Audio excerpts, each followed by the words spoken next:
talking about we had a little competition in Philadelphia, but the Oracles came out. Will Clark threw 5 or 6 unanswered punches at me. Oh, yeah, unanswered? Yeah, unanswered. And, you know, that's the only time. All the other Oracles. Was there a fight? No, it was, no. A misunderstanding. Another misunderstanding took place in Game 7 of last year's League Championship Series when Leonard slid hard into Ozzie Smith, prompting some ill feelings. Obviously, I don't think he can beat me up, as one article, you know, said, but those things happen, and if he feels that way, I'm sorry that he feels that way, but I still respect him, and I think he's probably the greatest shortstop ever. And again, what happened in St. Louis just happened for that period, those few days, and that was it. Now, your former teammate, Bob Bremer of the Giants, was quoted as saying Jeffrey Leonard is a lot of different people. Some you like, some you don't like. Is that accurate? That's, yeah, positively accurate. Right. That's, but I think that's in everybody. You know what I mean? Some days you're going to like your wife, and other days you're going to hate her. Never happened to me. Oh, okay. And we will present Mrs. Leonard's point of view at a later date. Jeffrey, don't call me Jeff Leonard of the Milwaukee Brewers, but certainly he is following the plight of his former club. The Giants will be facing the Cardinals in St. Louis. Many of you will see that game with Vince Scully and Joe Garagiola. Some of you will watch the Expos and the Reds from Cincinnati with Bob Costas and Tony Kubek. We'll have updates for you throughout the afternoon. Thanks for joining us. I'm Marv Albert in New York. Baseball coming up after these messages.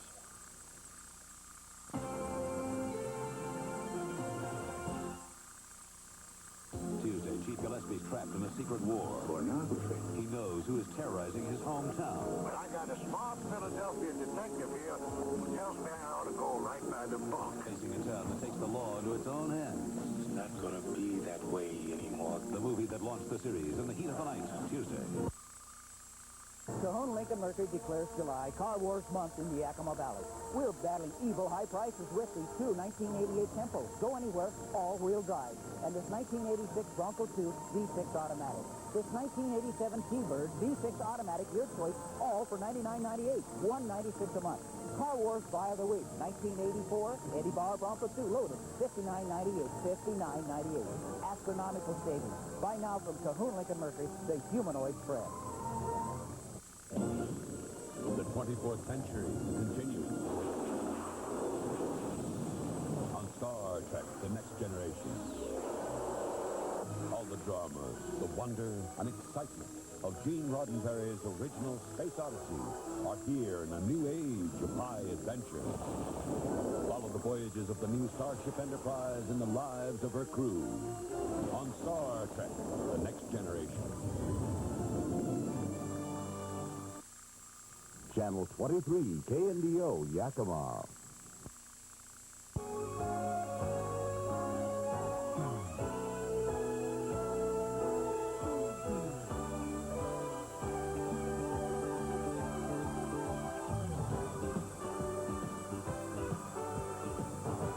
The National Broadcasting Company.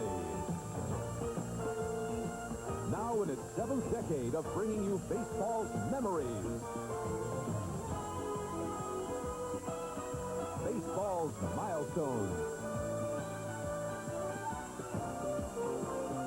Baseball's majesty.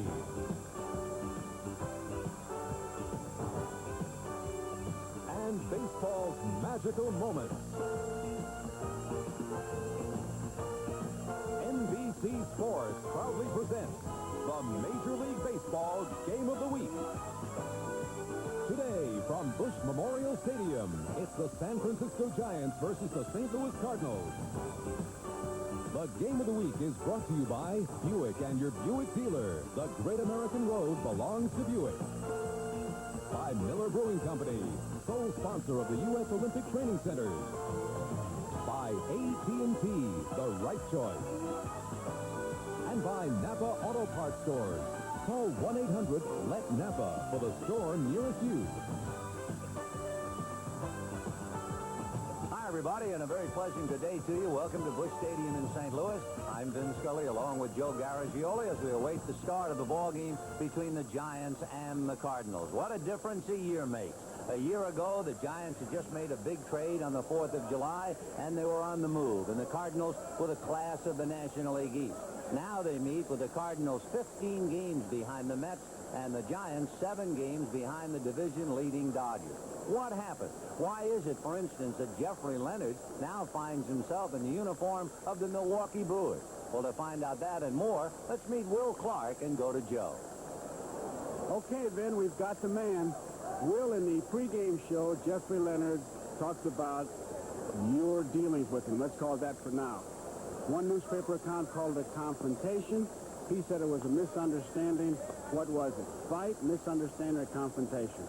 I think it was just a misunderstanding. I think when you spend 6, 7, 8 months together with one person, well, not necessarily one person, but a lot of people, you know, you'll tend to rub people wrong every now and then, and that's what happened. I think I rubbed him wrong, and he rubbed me wrong, and we just had a little misunderstanding. Is it all over? Over and done with. It's a dead issue as far as we're concerned. Okay, your ball club. Everybody thought you'd run away and hide. You didn't make many changes except for Butler. What's happened? How can you explain this year? Defense has been playing excellent. Pitching has been doing excellent, and offense has been sporadic, up and down all year long. They've been pitching around you. Is that one reason the offense is sporadic? What does it do to you? That's just part of baseball. You know, when you get the guy who's hot, you pitch around him. And what's been happening is I've been just having to deal with what Jack Clark went through last year. We pitched around him. I think he came in the Candlestick one time for a 4-game series, and we gave him 4 at-bats in 4 games. So, you know, all you can do is just take your walks and go down to first base and try to win a ball game from there. Good luck to you, Will. Thank you. That would be nice to have somebody pitch around you, Vin. I wonder what it feels like. So that's the Giants side of the coin, perhaps explaining why they find themselves 7 games behind the league-leading Dodgers and 2 games behind the second-place Houston Astros. But what about the champion Cardinals? I guess everybody knows they've been decimated by injuries, but maybe there's more to it. What better man to talk to then would be the shortstop, Ozzie Smith. And once again, let's get back to Joe. Okay, Vin. Ozzie, 1 year it's a league championship series. This year you're fighting to stay out of the basement. How can you explain this year? Well, Joe, you know, I think baseball, we've played baseball long enough to know that sometimes the harder you look for answers, the more they seem to elude you. This year, you know, you take a couple serious injuries, which we were able to fight through last year. You take key people not being in there, Terry Pendleton namely, and it takes away from your offense. We lost Jack Clark over the winter, and those things have seemed to mount it. Without 1 year you lost Bruce Sutter, and you overcame it. You cannot overcome Jack Clark? Well, let me say that you can overcome it, but you have to do so many of the other things right. You have to bulk the numbers as far as pitching is concerned, as far as offense is concerned. You have to get more production from your offensive people, which we have not been able to do. One quick answer. You in a trade rumor, does that boggle your mind? No, it doesn't really boggle my mind. It's all part of the game, Joe, and you know, I've been traded before, and rumors started the same way, so you never know. Well, you never know, Vin. So you never know. That's a word to the wise. It's a pattern here in the National League. We've not had repeat winners since 1977 and 1978. The Giants know. The Cardinals know. You can't count on 1 year's success rolling over to the next. We'll get to the starting lineups. We'll have all the pregame stats and stories all coming up right after this.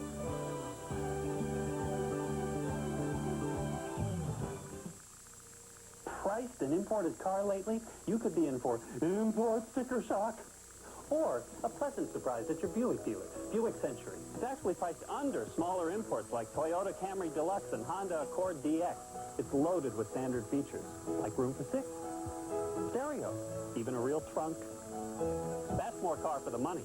That's the value of the Century.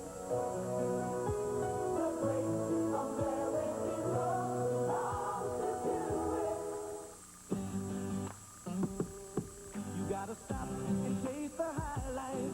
Take a hard-earned break every now and again. Stop and taste the high life. Kick back and drink it in. Spend some time just finding out what you're working for, what it's all about. Miller High Life, brewed to be smooth, never bitter. Takes time to make, time to enjoy.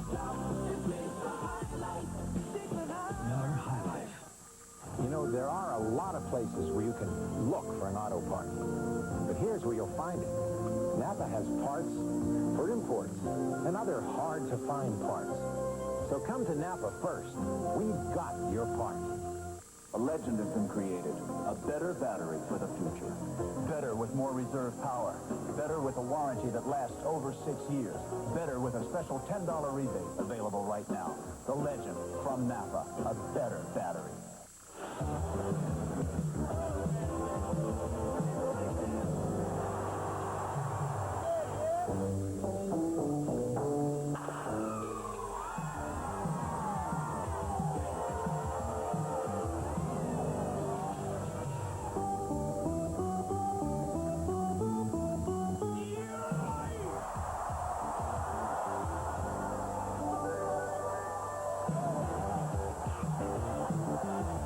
Get up and go. The preceding was furnished by Major League Baseball. Here's the way the Giant lineup stacks, with Brett Butler opening up in center field and Robbie Thompson at second base.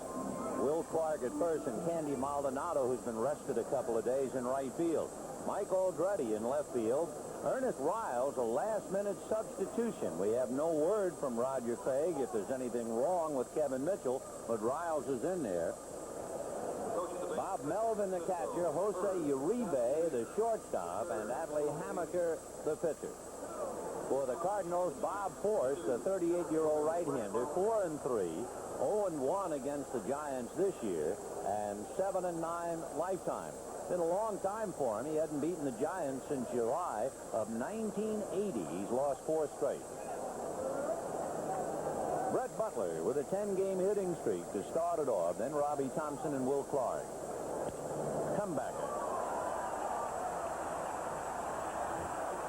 So for the umpteenth time, Joe, we've seen a leadoff man walk up and hit the first pitch.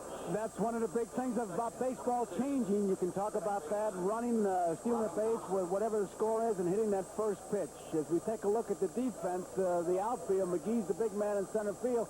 Coleman's been giving him good left field. And, of course, in the infield, Oquendo looks like he's won that second base job. Elisea was given the job. He's been struggling. Oquendo played when Pendleton was out, and looks like he is Whitey's second baseman. Robbie Thompson, the batter, and he takes ball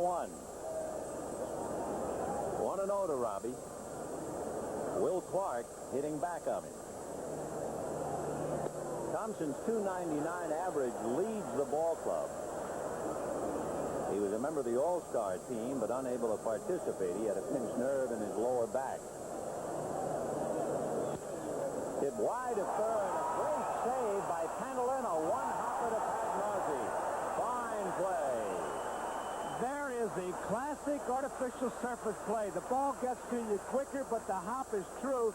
And now on grass, I don't believe he makes the play because he bounces it, but when it hits that artificial surface, it just takes off. And Concepcion was the guy who first started it, and it really paid off. That's why the Cardinals miss a guy like Pendleton, plays like that. Terry Pendleton has 1 Gold Glove in his career. Ozzie Smith has 8. Willie McGee has 3. And Tony Pena has 3 Gold Gloves, although the Cardinal catcher is not playing today. Here's Will Clark.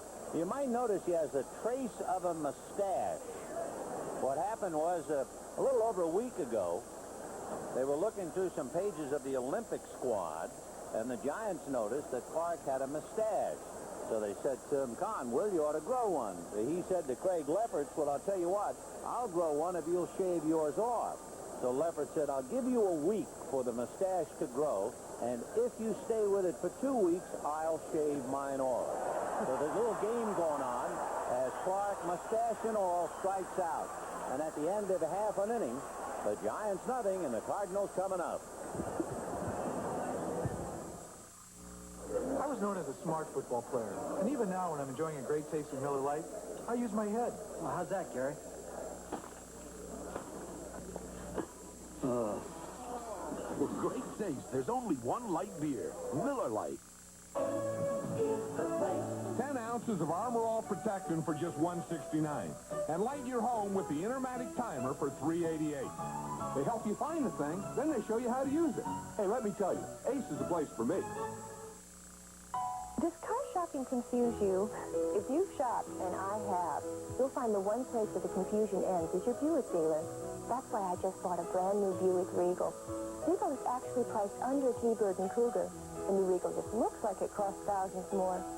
So don't get confused. Shop where you like, but start at your Buick dealer. The car is Regal, but the price sure isn't.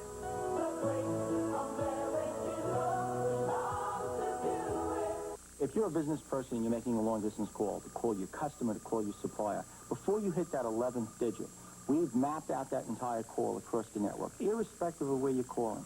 You've got 21 different paths to get there. Okay, that's important from a reliability point of view. We've checked the quality of the circuit you're going to be on before you actually start speaking. We've done a service check. We're actually doing 75 million service checks per day, because that's how many calls we complete. I don't think most people realize that. Well, fancy this. Faucets, so fabulous, they appear to cost a fortune, but don't. For these are Price Vista faucets. Far more than pretty faces, they're forged with a heart of solid brass, so you'll discover they're very fuss-free. All this at prices that make them a find, a real find. So do yourself a favor. Get a Price Vista, the fabulous faucet with a funny name. The Cardinals, who find themselves 15 games behind the New York Mets, will have Vince Coleman leading off in left field and Ozzie Smith at short. Willie McGee in center field. Tom Brunansky in the cleanup spot in right. Terry Pendleton at third base. Jose Oquendo, last night's hero, at second. Tom Pagnozzi at first. Steve Lake will give Tony Pena a bit of a day off. And Bob Porsche on the mound, and trying to get him out, Atlee Hammaker. 4-3. He is 0-1 as a starting pitcher, and he is 3-3 lifetime against the Cardinals. A completely different year for him. He's made only 3 starts this year. Last year, he made 27. He's been in the bullpen.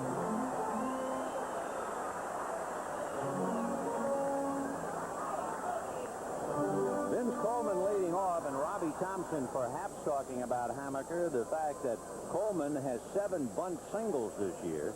So if he lays one down, look out. He pushes it past the pitcher. He doesn't try to drop the bunt. At least he has not been doing that. He pushes it past the pitcher and races to the bag, and he's been winning. Outside, ball one. Hammaker has had a sore elbow. In fact, he was supposed to pitch yesterday, and Craig gave him the extra day's rest. They've been working on that left arm for about a week. Popped up on the right side, and it'll be Will Clark. One away. If you look at the defense, the key man in an outfield obviously has to be Butler, because he's going to have to cover some ground. Already, I would say, average outfielder. And that infield, when you look at Uribe at shortstop, there are people who will tell you he's just the best shortstop on the field today. And, of course, we're talking about a comparison between him and Ozzie Smith. Mitchell has a bad knee, and so Riles is playing. Ozzie Smith, the shortstop. 1 ball and no strike. A one-hopper banged right at Uribe. The one takes care of the other, and with that, 2 out. Will Clark made a very good point, and it's interesting. We're always talking about whether it's a lively ball or what have you. Last year, you had 2 strong offensive teams, and one of the big problems this year is the fact they're not scoring. Case in point, the Cardinals weren't shut out last year until the 113th game. They've already been shut out 10 times this year, and only 4 times the entire season last year. Whitey was almost making a speech in the clubhouse about that. 0-1. He was saying, this time last year, we had scored more runs than anybody in both leagues. And he said, look at us now. He said, we're not doing anything. And he was complaining about the lack of doubles. And, of course, the Giants can say, well, we have somewhat the same trouble. They've been shut out 9 times already this year. They were shut out 8 times all of last year. The biggest difference, of course, for San Francisco and for Roger Craig, the lack of the home run ball. So where Whitey murmurs about doubles, Craig has to wonder about the home run. Last year, the Giants had 205 home runs. If you project their home runs this year, they're going to hit 125. That hurts. Boy, a big fall off. 1 ball, 1 strike. In Whitey discussing the doubles, I said, elaborate on that. What does it mean to you as a manager? And obviously, you know that the man's in scoring position when he hits a double, but to a manager, at least to Whitey, he said that means we're not knocking anybody in from first base. And that's what you have to do. 1-2 the count to Willie McGee. Fouled away. You know, Whitey the other day was quoted as saying, Los Angeles, the Dodgers, will win the West, which, of course, will not sit well with San Francisco, but Whitey just felt that the Dodgers, who gave them a pretty bad time this year. Meanwhile, the Giants and Cardinals had split their 10 meetings. 1-2. 2-2. I think Whitey's got to be looking to help himself next year at first base. They've had at least 10 guys there. Second base has been a problem. He's got O'Kendall there now in the bullpen. Not what it has been. And McGee chases it and goes down. So the Cardinals tiptoe through the first. And at the end of an inning, the Giants nothing and the Cardinals nothing. You're on the road to the top. There's no time to stop. You're gonna make your dreams come true. Here's your address for success, Park Avenue. It's your room with the view. It's your road to command. Every street feels like Park Avenue. The great American road belongs to Buick.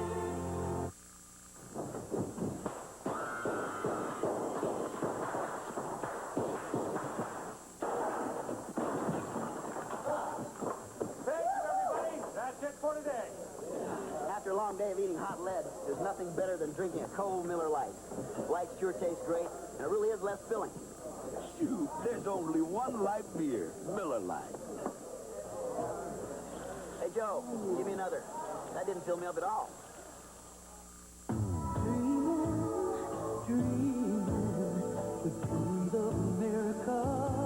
Why do so many people choose GMAC financing to get the GM car or truck of their dreams? GMAC makes it easy.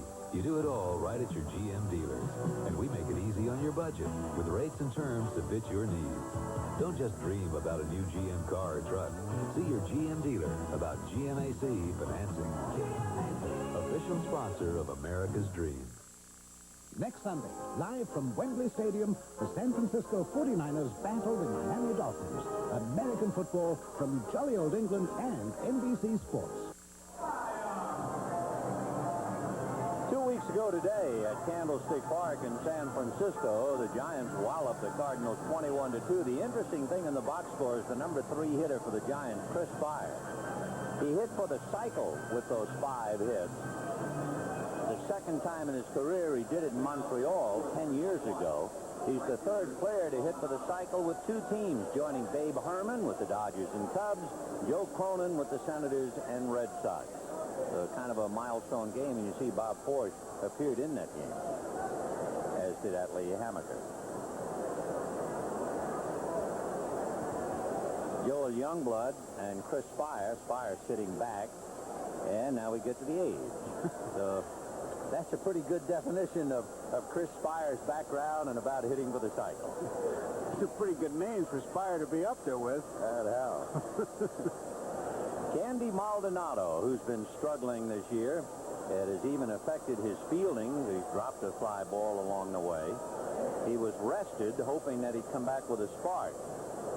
But he has struggled since the last week in June. Ground ball to shortstop. Ozzie will take care of it. 1 away. You know, then you were talking about the Giants and the drop-off in the home runs. I don't know how you could check it out, but, boy, I remember last year reading almost every game the Giants won. Maldonado had pinch hit a base hitter. He got a key hit. Almost every time he got a base hit, he was winning ball games. And Jeffrey Leonard. Of course, it's interesting, too, and you see that's the fall-off, and we projected the Giants to wind up hitting 125. Mike Aldretti, who has taken over in left field for Leonard. 1 ball and no strikes. Interesting, the Giants win their division, and they trade Leonard away. The Cardinals win their division. They trade Tommy Herr away for Tom Brunansky. Right. Aldretti hit his 3rd home run the 10th of July against Danny Cox. And for the last 3 weeks, he's done well. 14 RBIs, hitting .311 over that stretch. He's a good hitter. Foul ball down the line. Out of play, 1-2 the count. He really has a good idea in that batter's box, the way he goes up, his approach to hitting. In fact, his approach to everything. When he talks about, everybody coming up, how's it feel to replace Leonard and all that, he said, look, I'm replacing the position, not the man. And that pretty well says it. Fouled away. Well, I went to school at Stanford. Facing 38-year-old Bob Forge, who's from Sacramento. Tomorrow, Rick Russell will go against Jose De Leon. Russell has certainly been a bright spot. Rick 12-5 going into that game tomorrow for San Francisco. Ground ball to first. Pagnosi will bring it to the bag. 2 down. Bob Forge is one of those guys, when he's got his good stuff, you like to see him on getaway day. He doesn't fool around. He throws a lot of strikes. Infielders are ready to make plays, as are the outfielders, and you don't see him falling behind too much. You were talking about Chris Fire linking his name to some big names. Same thing for Bob Forge now. He needs 30-some-odd strikeouts. He will pass Dizzy Dean. That's incredible. Boy, you're really in company in St. Louis when you pass Dizzy Dean. Right. Also, this is Forge's 15th consecutive year with the Cardinals. Only Musial 22, Haynes 18, Gibson 17, and Brock 16, along with Shane Dean's 15. Played more years in a Redbird uniform. That's the thing that's gone by the boards, that's staying with one ball club. I mean, the best proof of that is Quisenberry, who's now here with the Cardinals, who got a lifetime contract with Kansas City. So I guess they just declared him legally dead and traded him. Well, in fact, you're really right, because Quisenberry, when he was in Kansas City, said, I'm not the long man, I'm not the short man, I'm a dead man. And maybe that's what he meant. His lifetime was gone. Drive down the left field line, base hit, and Riles on his way. Ernest Riles gets a double.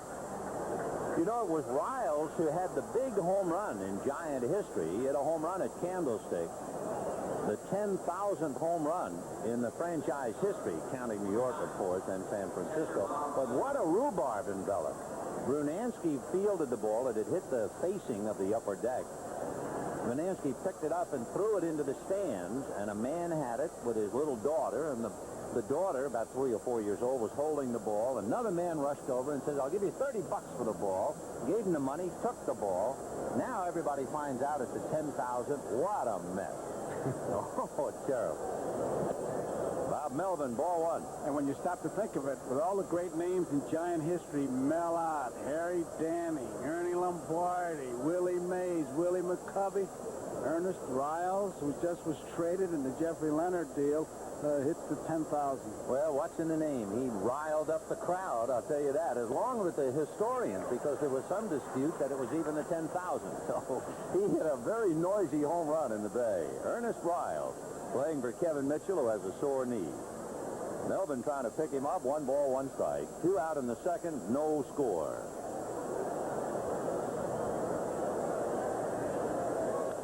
Fouled away, 1-2.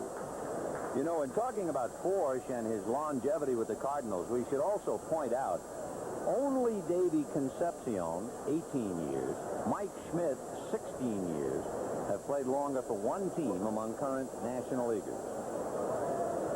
And all Major League pitchers, he leads them with 14 consecutive seasons of service with the same team. So it's quite a story. 1-2 to Melvin. 2-2. You know, when you stop to think about that, Ben, it's really something that baseball has lost. I mean, when you grew up, you got the bubblegum card of your favorite guy. My guy happened to be Medrick. I couldn't get enough of his cards. Now you can get a favorite player, and you can get him in 7 different teams. Last year's cheer is this year's boo. That's right.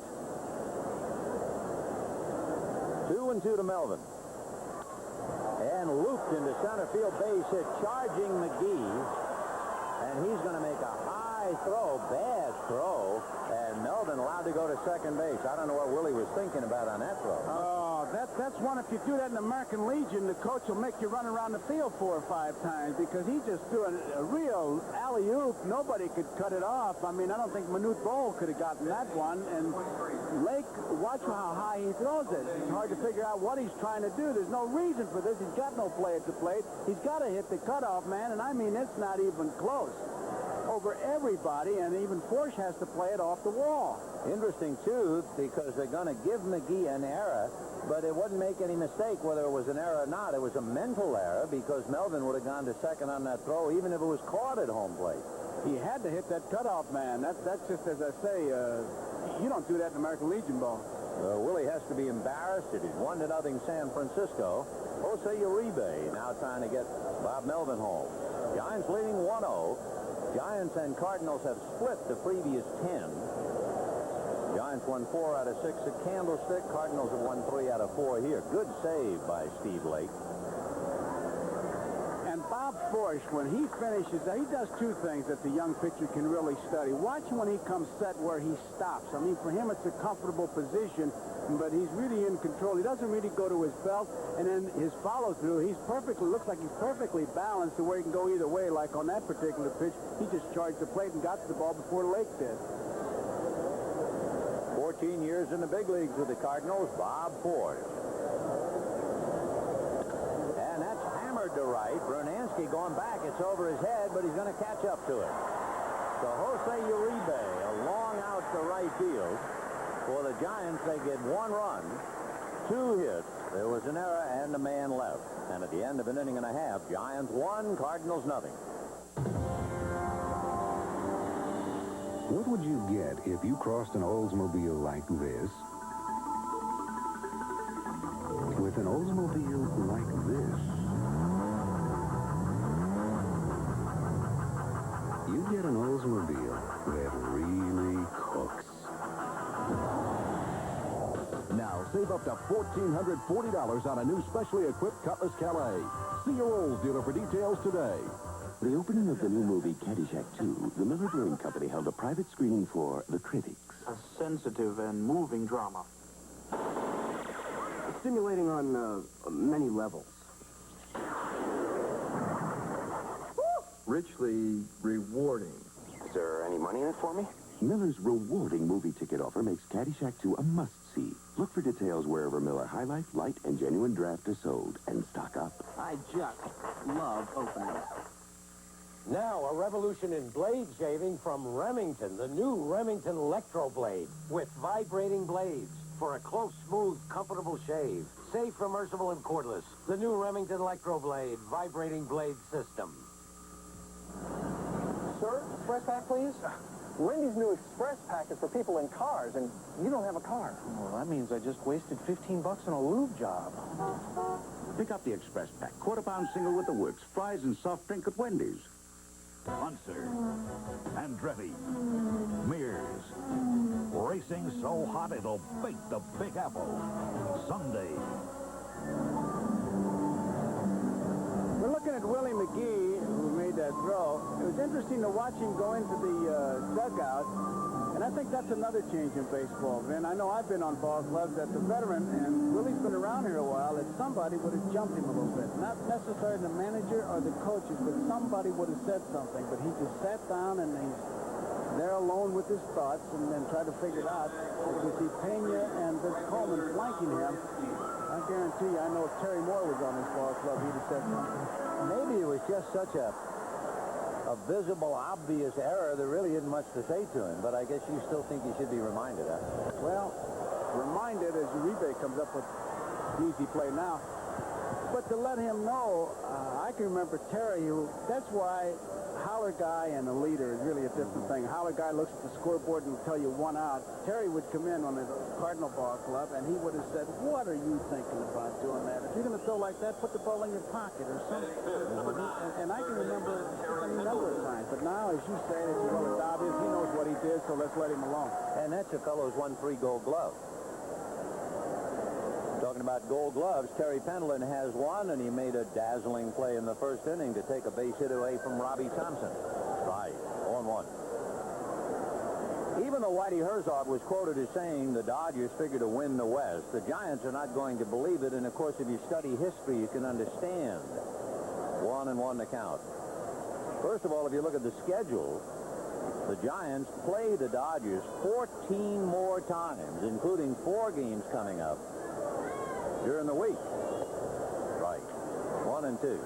Now that's the schedule of 14. You know, in 1986, Houston and Cincinnati had the same record against all other 10 teams.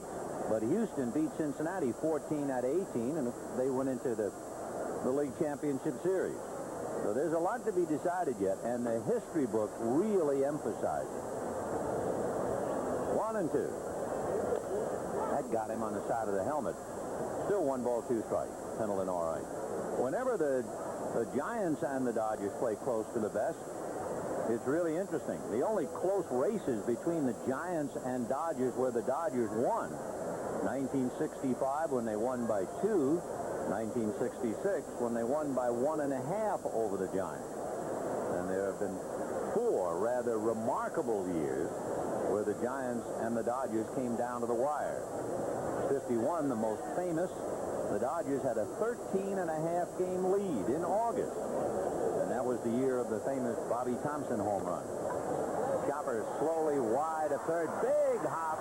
And Riles pulls Clark off the bag. That last hop is what threw him off. It looked like Uribe was going to make the play all along, and then Riles cut in front, and he should. The last hop kind of gets to him. Watch that last one as it kind of kangaroos. There it goes, and that's where he loses his balance. And it's a bit off balance when he throws his sails, and you can see Clark off the bag, and he misses the tag. So Ernest Riles handling a big hopper wide of third. It'll be an error, although it's hard to believe because you could see when he went up the ladder to get that bouncer, his entire rhythm was thrown off. Fly ball to straightaway center by Jose Aquindo, and Brett Butler's there to handle it for the second out.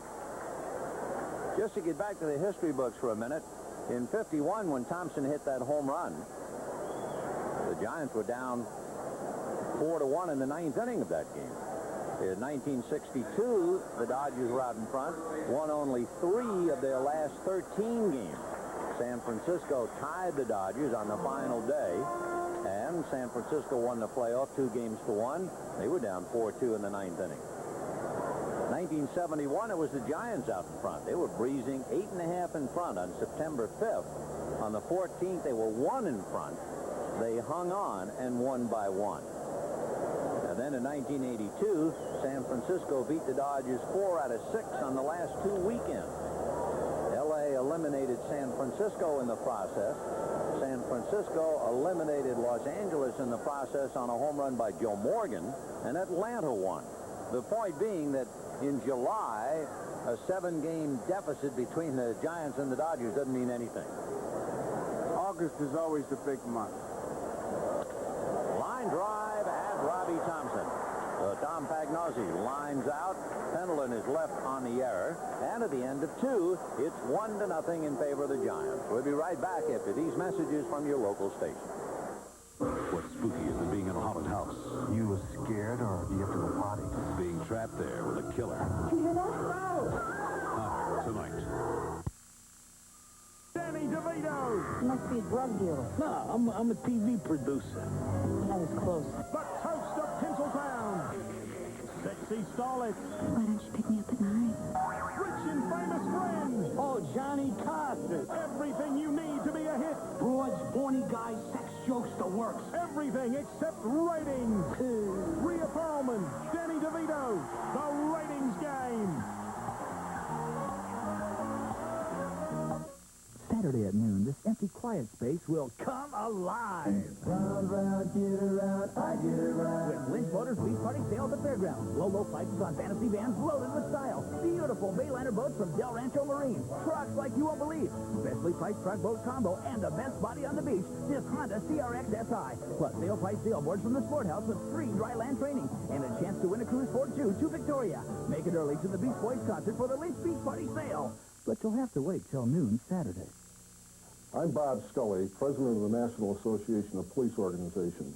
This is a police evidence room. These handguns were seized from criminals. Ironically, many were stolen from homes of law-abiding citizens who originally purchased them for protection. You can help prevent criminals from using your handgun to commit violent crimes. If you have a handgun in your house, keep it locked up and stored away from your valuables. Be sure to record the serial number and help us keep handguns out of the wrong hands. Channel 23, KNDO, Yakima. Well, the old expression, around the horn. Let's take a look at the American League and skim a little cream off the top. The Red Sox, 9-0 under Joe Morgan. Jim Rice suspended 3 days for a shoving match in the dugout. The Yankee-Seattle trade. Jay Buhner, a pitcher and a player to be named later for Ken Phelps. They wanted a left-handed bat, obviously, in the Yankee Stadium. Frank Viola on a tear, undefeated, I believe, at home, and his record now 16-2. Then the key line to me there is that trade. The reason I say that, before the game, Al Rosen is here. He's talking to Al Lamacchi of Toronto. Don Scala's here. Pittsburgh, they're talking. Jerry Stevenson of the Dodgers. You can't take anything for granted.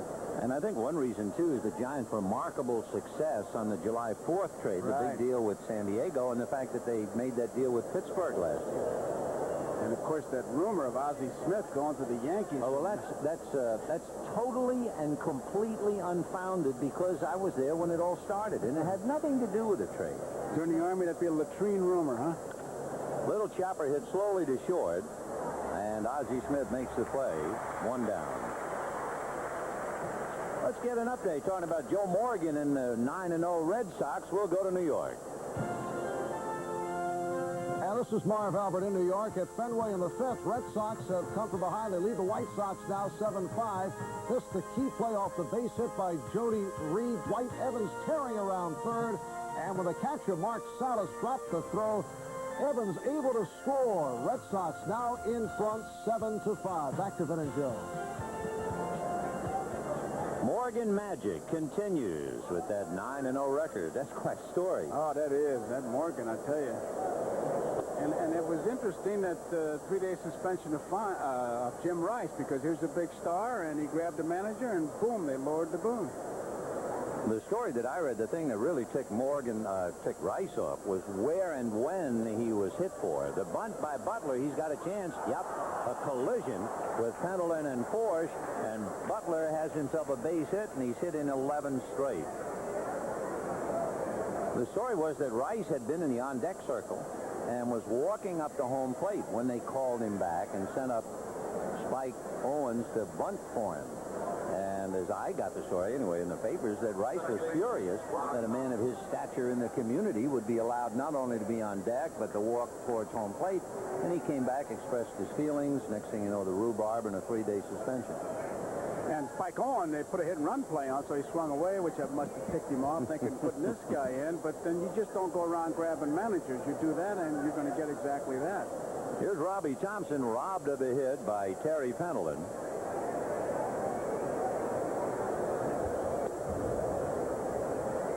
1 ball and no strikes. Frank Cooley, the plate umpire. Randy Marsh, Dana DeMuth, and Dutch Rennert working the line. Lake has a good arm behind the plate, and Forsch gives you a chance to throw some runners out, although Butler's able to get himself a pretty good lead. You can see Lake was checking the bench for some help, and he's going to draw the throw. Lake has thrown out 4 out of 7, 57%, and this day and age, that's pretty good. He hadn't played that much, but his reputation is good arm. So Butler taking his lead.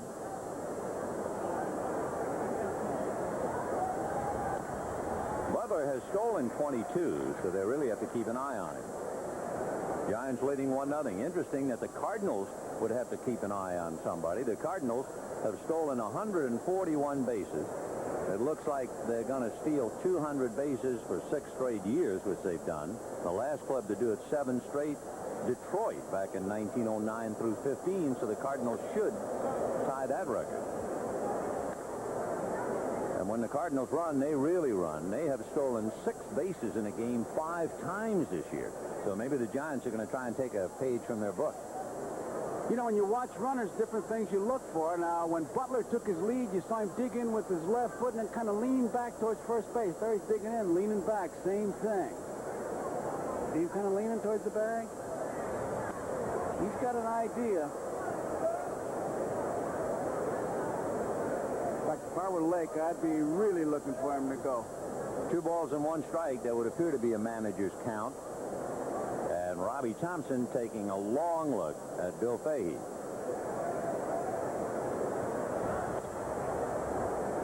He did cut down his lead with his throws over there because Butler was able to get in there standing up. And you see Fahey flashing signs.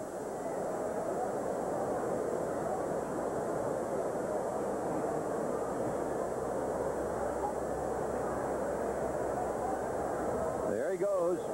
And it's fouled away. So the ideal hit and run count, 2 balls, 1 strike. Robbie fouls it off. When I say ideal, 2 and 1, if you're a catcher, do you always feel that's deprived you of a pitch out 2 and 1? It's deprived you as the catcher most of the times for a pitch out. If you call it, you almost have to ask permission. Look at that bench and say, hey, can I pitch out? And I'd say 9 out of 10 times the manager says no, unless he is absolutely sure. Roger, of course, is great for pitch outs. Whitey not as much. And Lake looking for help, but I'm sure Whitey's going to say, hey, you're on your own. 2 and 2 the count to Robbie Thompson. 1-0 in favor of the Giants. We're in the top of the 3rd. Cardinals winning the last 2, and the Cardinals have won 4 straight. Craig and the Giants have lost 2 straight. You can see Lillis timing the move by Forsch. He's got that stopwatch on his wrist. And there goes the runner. Strike 3. Lake down to Oquendo, not in time as he took the throw way up in front of the bag. It was a good hard throw, but Oquendo takes it in front of the bag and also to the shortstop side. If it's to the first base side, he's got a chance to make the play. Lake gets something on this, but watch where Oquendo catches that ball. Here's where he loses it in front of that bag, and now he's got to come back, and it's too late. He's got to straddle that bag, and that ball's going to get there, and you just drop that glove. So Oquendo can't get him, and Butler steals his 23rd. And now here is Will Clark. It will be interesting to see if Forsch even pitches to him. Clark has been walked intentionally 15 times this year. It's a matter of Forsch. It would surprise me that he would give him a ball to hit or even give him a strike. 0-1 the count. Clark has walked 64 times. And he's in a spot to hurt. He leads the National League in those walks with 15 intentional. And it's a lazy pop fly into shallow center. Here comes McGee. And that's it. So they pitch to Clark, and they get him. No runs, 1 hit, a man left. And at the end of 2.5 innings, Giants 1, Cardinals nothing.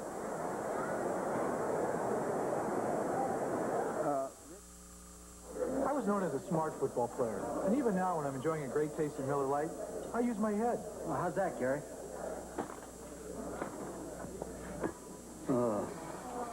For great taste, there's only one light beer, Miller Lite.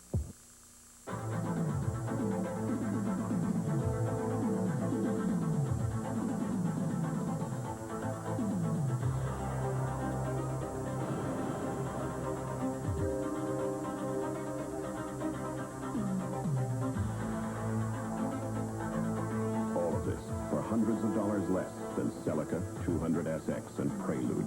The dust is settling.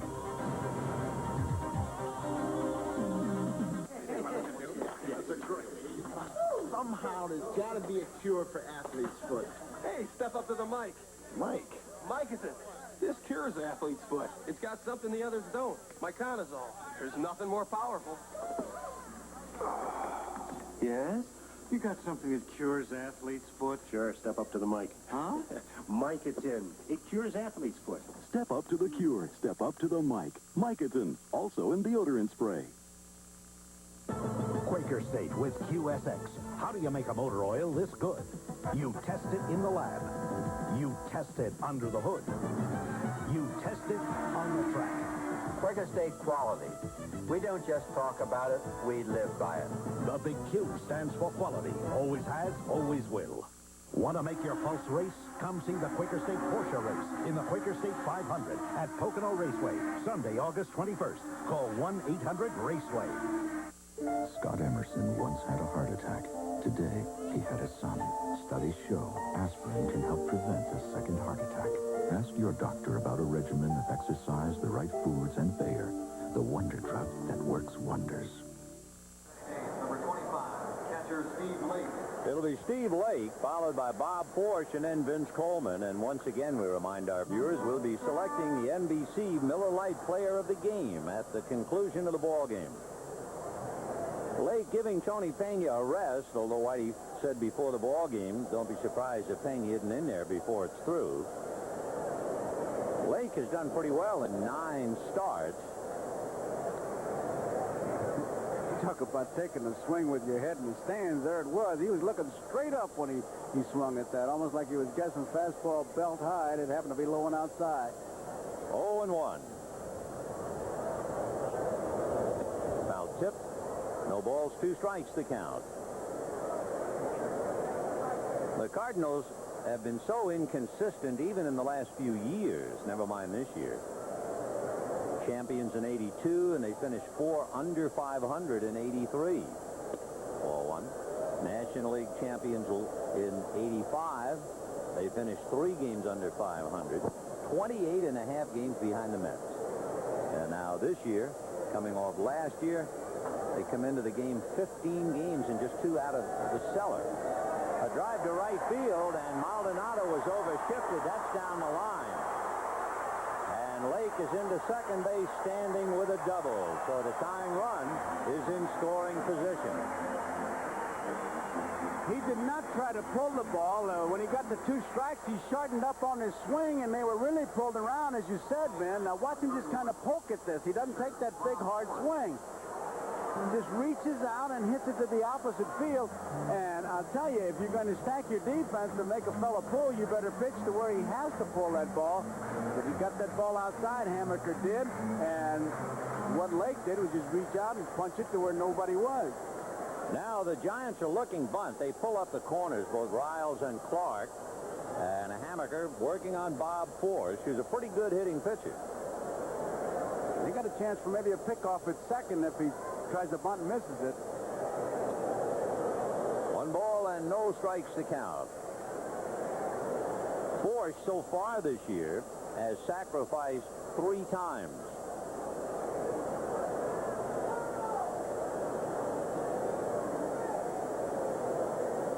Force last year had 2 home runs and hit just under 300. And he's going to get the bunt foul and the count 1-1. In fact, last year, he won the National League Silver Slugger Award for the 2nd time in his career. So he's pretty handy with that bat. He's a good athlete, Forsh. You know, Riles, the third baseman, is all third baseman in this situation. He knows he's going to get the ball punted to him, but he's got to keep an eye on that base runner, Lake. And Riles has really turned to where he's almost 2-eyeballing the base runner. 1 ball and 1 strike to count. Well, they got the bunt down, and they're going to let it roll foul. That was a good judgment call by Ernest Riles to shy away from it. 1-2. So Riles spinning out of the way and judged it correctly. There you see that position. Now he's watching everything. Now he sees the ball is bunted, and he looks like he's going to make the play, and then he says, uh-oh, I'm going to let it go. And that was a good judgment. 1 ball and 2 strikes to count. Good play by Riles. Now we'll see about Force, whether he's swinging. Clark backs up a couple of steps. Riles plays up inside the bag at third again, however. And he plays catty corner. 1-2. And he got it down anyway. Riles committed himself, so Hammaker has to go to first. Riles tried to get back to the bag, but the play was over. So the sacrifice worked. And Lake broke just a minute that Force got that bat on the ball. He didn't wait to see where it was going, and Riles was really in no man's land. Good bunt by Force, who wasn't so intent on making the third baseman feel it as he was getting that ball on the ground. Good play. So Force does his job. He gets his man over, and now we'll see about Vince Coleman. It is 1-0 in favor of San Francisco. Bottom of the third. The Giants now pull the infield up with Coleman at the plate.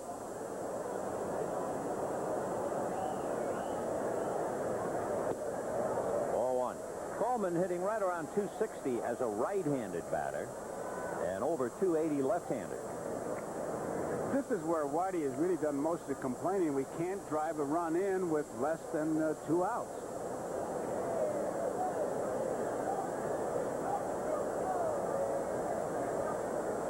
One and 0 the count. Coleman backed up by Ozzie Smith.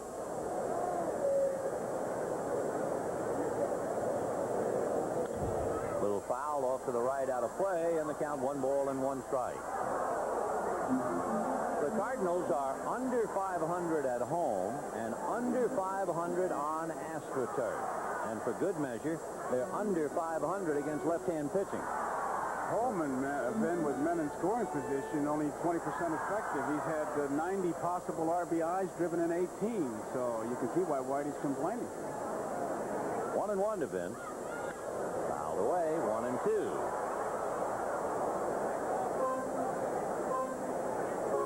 Hammaker, with a 2-strike count, could not put Bob Forsch away.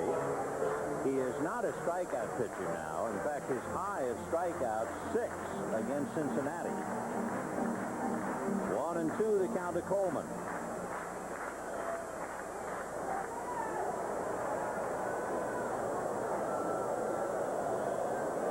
Looks like the catcher's kind of set up this pitch to go on the 2-2 count for the pitch of decision, but Hammaker says no. Fastball got him looking. So Hammaker surprising Vince Coleman, to say the least, with a fastball right in there for strike 3.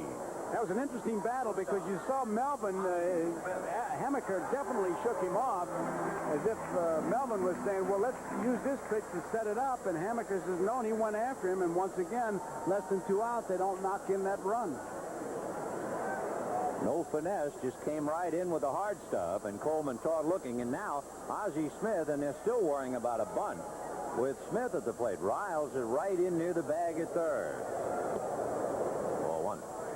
Ozzie has said he's had trouble uppercutting the ball. He doesn't like that. So what he's done is he's holding the bat a little bit higher, almost eye level, before he drops it down to begin his swing to hope to hit through the ball as opposed to uppercutting it. He's been hitting pretty well of late, 9 of 11, and he has over 100 hits this year. 1 ball and 1 strike. It's 1-0 San Francisco, bottom of the third with 2 outs.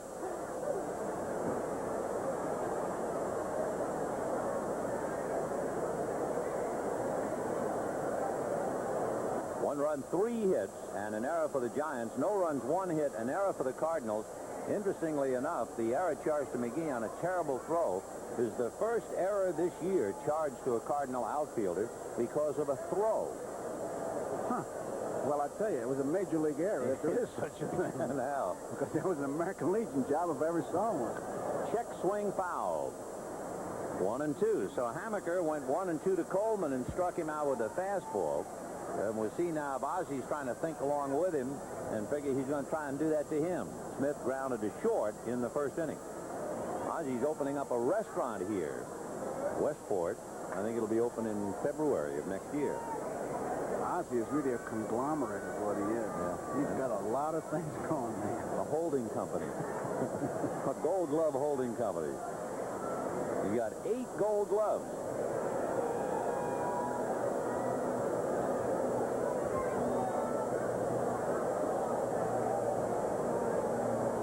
Run is 90 feet away with 2 out in the third. 1-0 Giants.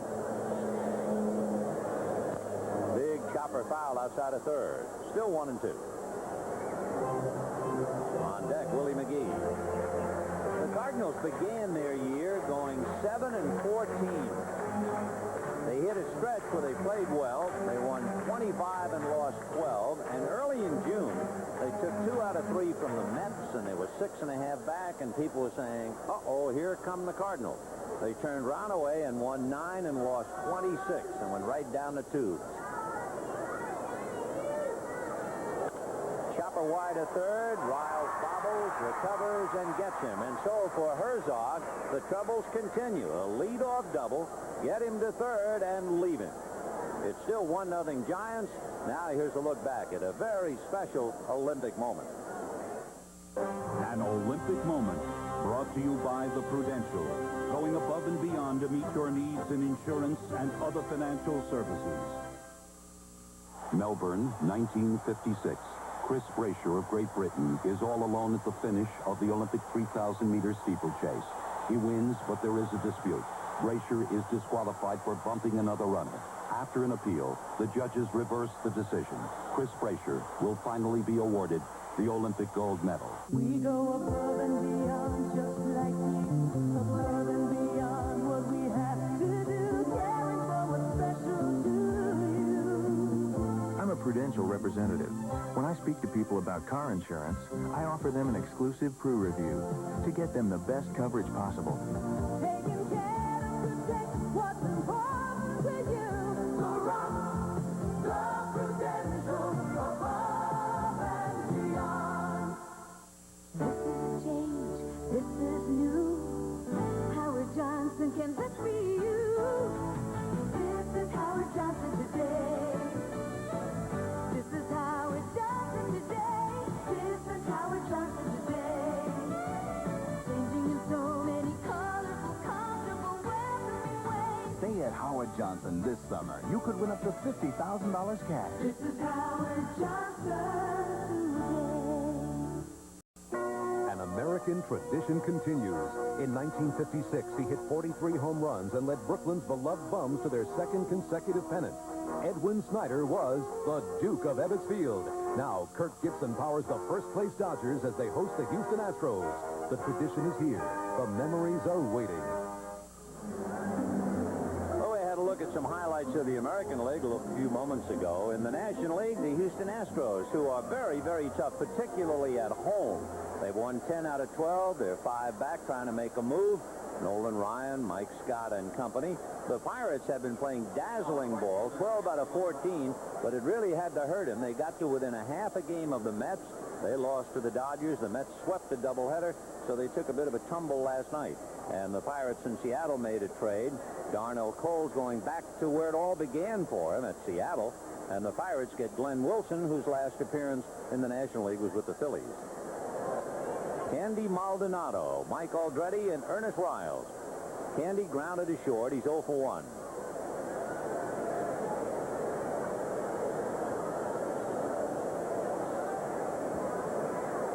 We're in the 4th inning. 1-0 Giants.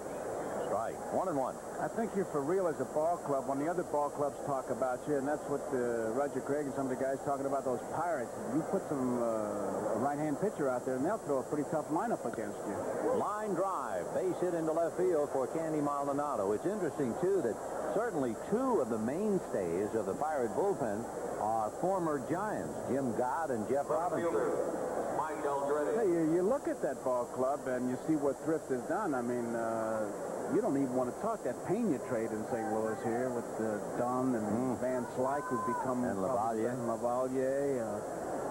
They don't want to talk about that too much. Mike Aldretti is the batter with Maldonado at first and nobody out here in the 4th inning. 1-0 San Francisco. Maldonado goes, hit and run ground ball to Oquendo. The only play is to first. So Aldretti, with Maldonado going, grounds out instead of a possible double play. Maldonado at second, and Ernest Riles will be the batter. Third baseman Ernest Riles. Maldonado, he's taken off, and he's looking back to make sure that the ball is hit and he doesn't get deked by some infielder, and that's the purpose of the hit-and-run play. That batter has to swing at that pitch to stay away from the double play because, as you said, Ben, if he's not running, that's just room service. 4-6-3, easy.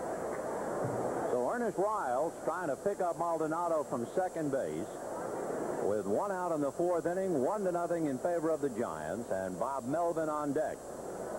Riles doubled and scored in the 2nd inning. One of those things you're not even scheduled to play. Kevin Mitchell's knee was bothering him at the last minute. They put Riles in the game, and he's already contributed with a double and a run scored. Now trying to pick up another RBI. 0-1 to Ernest Riles.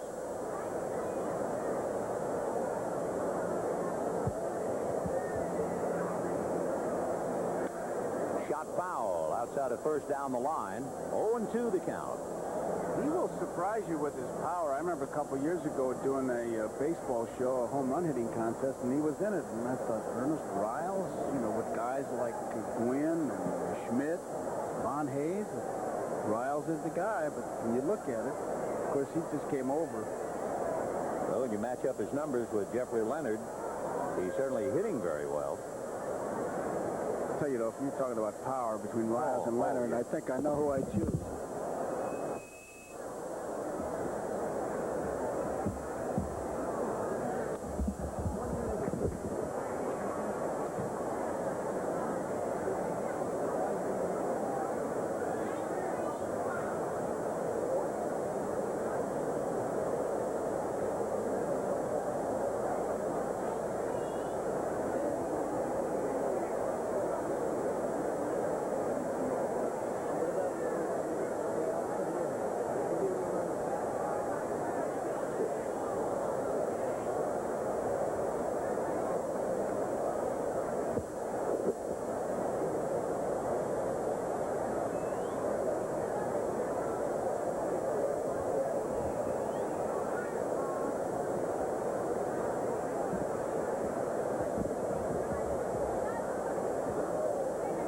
To the count to Ernest Riles. Andy Maldonado at second, one away in the fourth inning, and the Giants leading the Cardinals 1-0.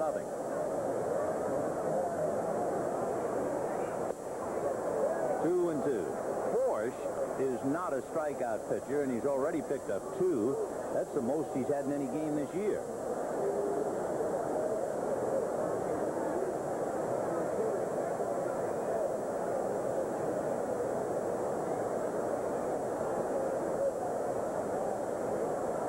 Two balls and 2 strikes to Ernest Riles.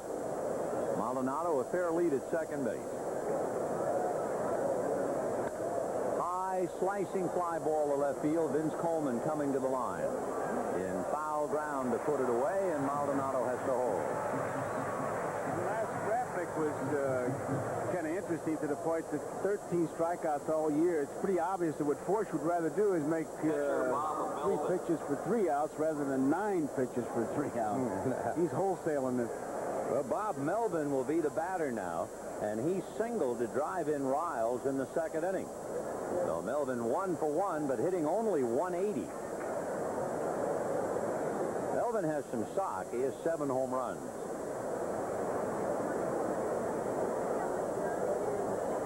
One run, 4 hits for San Francisco.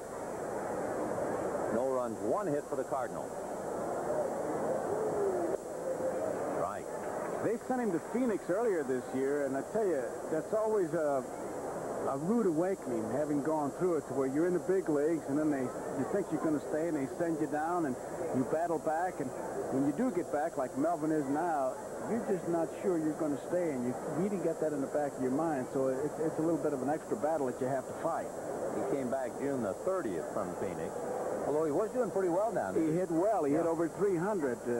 But the only place to play is in the big leagues. And when you get back, you don't want to go back. Fastball is hit down the right field line. Foul out of play on the count 0-2. I went through it in 48. World Series. 47 was here, and then 48 in the middle of the year. They sent me back to Columbus. Wow. It really wakes you up. Montreal and Cincinnati scoreless in the third. Bryn Smith and Jose Rio.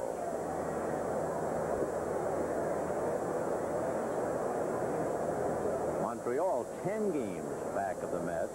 Cincinnati 8.5 games back of the Dodgers. 0-2. 4-1. The only run, if you joined us late, 2 out in the second inning. Riles doubled and Melvin singled, and that's the difference, I guess, for the moment with the two teams. The Giants had a 2-out double and cashed it in. The Cardinals had a lead-off double and left the man at third.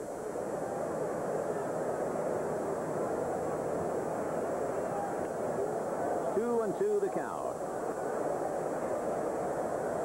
When you look at these two teams, they certainly have another thing in common. Big names on the disabled list. the Giants, a good portion of their pitching staff, Mike LaCause, Mike Krukow, and Dave Drevecki, along with infielder Phil Garner. Line drive, base hit.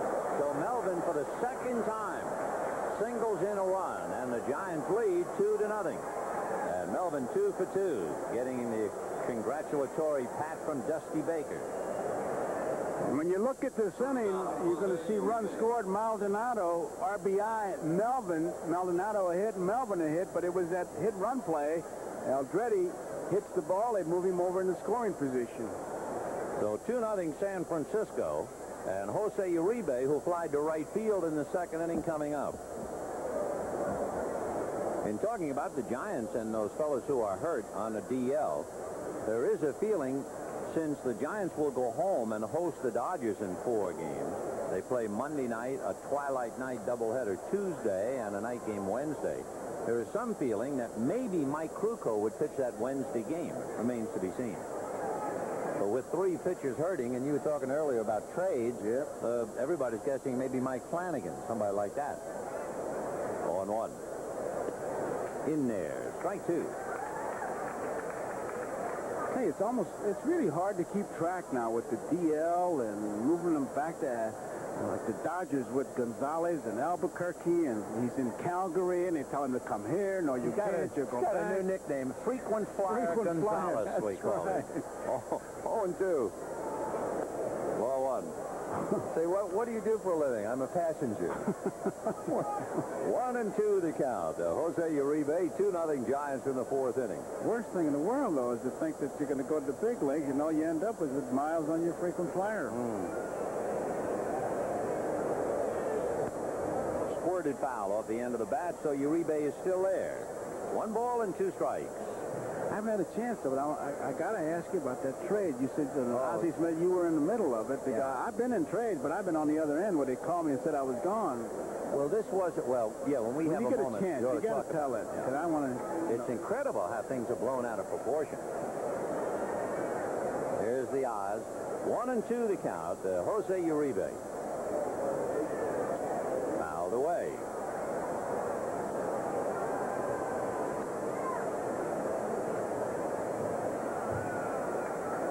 In the inning, Maldonado single to left. The Giants put the hit-and-run play on, and Aldretti grounded out, avoiding a force or even a double play. So Maldonado safe at second, and after Riles fouled out, Melvin singled to get him home.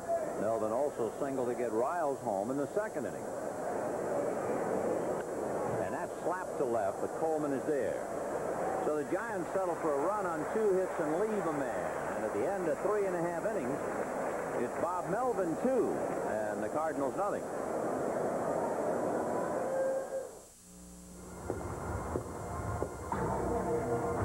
Downtown. 2:30 a.m. Empty city. Empty streets. At times like this, you really appreciate how good Mr. Goodwrench is. He has the high-tech electronic equipment to analyze and adjust your high-tech General Motors car so you can drive with confidence anytime, anywhere. Mr. Goodwrench, no one knows your GM car better. No one. In Matilda Bay, only one thing livens up a dull night at the movies. Coming soon, Skippy 4. This time he's hopping mad. Seat Wars. And now Matilda Bay Cooler is in the lobby. It's a different kind of cooler. Sensationally smooth, exotically refreshing, wildly unique. Try original fruit and new special dry. Now made in the States. Tonight's feature, Pause. Take your taste away from the everyday. Listen to the heartbeat of America. Now there's a powerful new reason to follow your heart. The new 4.3-liter V6, available in S10 Blazer. 28% more power than before, and 50% more torque. The new 4.3-liter V6, the biggest engine ever offered in Blazer's class. The heartbeat of America. Chevy S10 Blazer. Hey, Chevy truck. That's it? That's all? You gotta be kidding. It does. Sure? If you thought dental cleanings were easy with Tartar Control Crest, Can't believe it. they just got easier. Boy, that was fast. Introducing new and improved Tartar Control Crest. You're all done? No. The new tartar fighting formula that can actually help stop tartar before it starts. Piece of cake. Tartar Control Crest, the dentist choice, is now harder on tartar and easier on you. Thank you very much. Caps full of dreams here at Busch Stadium in St. Louis. A little glimpse of tomorrow, huh? Today is autograph ball day, and most two little guys proudly holding an autograph ball. And the fair sex is certainly represented. Isn't she pretty? And into the bottom of the fourth inning we go, with the Giants leading the Cardinals 2-0. It'll be Willie McGee, Tom Brunansky, and then Terry Pendleton. McGee struck out in the first inning. Willie 0 for 1. Foul that one off. No balls and one strike to count. You know, watching McGee swing at the first pitch, you'd have to describe the Cardinals as a singles-hitting ball club. And as Whitey said it best, yet they really strike out a lot for a ping-hitting ball club, and they don't walk that much. And they're up there hacking. 0-1. Ground ball to the left of shortstop Uribe on the run to take care of McGee, who is having a deceptive year. You know, you look at Willie McGee's average and you say, oh, 303, he's doing super. What he's really doing is he's like a leadoff man who is batting third. His run production is not the way you'd want it, with only 37 RBIs and 1 home run. Here's Tom Brunansky. Brunansky has done a great deal since coming over. He had a 19-game hitting streak, but he hasn't hit very many home runs in this ballpark. 9 of his 14 have been hit on the road, 5 of them in San Diego. But running is contagious if you play for Whitey, and he has a career-high 13 stolen bases. So he might become just the second Cardinal. Lou Brock's the other. They have 20 home runs and 20 stolen bases. Fouled away, 1-2. Herzog is always good copy anyway. And he was talking about the plight of the Cardinals, and he said, I'll tell you one thing, he said, we'd have won more games if we still had her. And of course, he traded her for Brunansky, but he was just making a point. And he said, there's nothing wrong with Brunansky, but, and then he went on with her. 1-2. Little roller slowly. Ernest Riles is there. 2 down. Terry Pendleton will be coming out. Pendleton has massive thighs, but he also pays a price. And those thighs, because of a severely pulled hamstring, have just about ruined this year for him. He started out with a pulled hamstring on the 14th of May. He was out until the 27th, and he had a recurrence of the injury, went on the disabled list, was activated on the 24th of June, but didn't start again until the 29th of June. Line drive, base hit into right field. Man, that's what you miss. You heard Ozzie Smith in the pregame interview, and then Whitey himself said when Pendleton and Horner went out together, we stopped. End of story. Well, here comes Jose Oquendo. Oquendo hit the 2-run home run last night to beat the Giants. He hit a very famous home run in the league championship series against Adley Hammaker. And interestingly enough, 4 of the 6 home runs he has hit have been against San Francisco in his career. He is a remarkable talent with an atmospheric lifetime batting average. Hitting .291 right now. His average joins some of the great stars who have a swing of bat. Whitey Herzog, .257. Joe Garagiola, .257. Yeah, but we were hitting a dead ball. He's hitting a live ball. Come on. Jose. He's done everything but catch. He's played every position on the field, and he has pitched. He's got a pretty good knuckleball. And Oquendo was the first position player since Rocky Calavito 20 years ago to get a pitching decision, albeit a loss. So in career pitching, he is 0-1. But what a remarkable talent he is. On on the corner. 0-1. He says when he comes out the ballpark, he doesn't care, doesn't want to know the answer, where am I going to play? It's when am I going to play? And he literally has played himself in the lineup when Pendleton was out by what he did, and now he's over at second base. He's also a great ad, I think, Vin, for having the utility player on the All-Star ballot. And how? What a spot for him especially. Strike two. He has started over 60 games this year, and he's played 2 at first, 10 at second, 3 at short, 40 at third, and he's played left, center, and right, and he pitched 4 innings of relief against Atlanta. What a guy. Jose Oquindo, and he has Pendleton at first with 2 out in the 4th. Giants leading 2-0.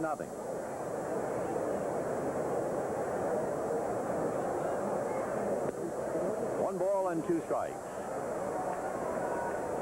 You don't see Pendleton do it too much, but one of the things that Whitey likes to do against the Giants is to have his runners break off on every pitch to look like they're stealing, hoping that he can draw a pitch out from Roger Craig to give his hitter a better selection of pitches. So he's kind of trolling. Little comebacker, and Hammaker short hops and takes care of Jose. No runs, 1 hit, a man left, and at the end of 4. Giants 2, Cardinals nothing, and we'll be right back after these messages from your local station. Sunday, Mark Harmon. Ted Bundy is the most compassionate, caring person. What they didn't know. Where's he going to strike next?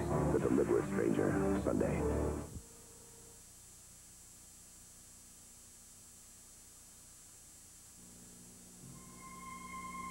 For more than 50 years, Hans has been talking about the land of sky blue waters. Well, it's time we stopped talking and started showing.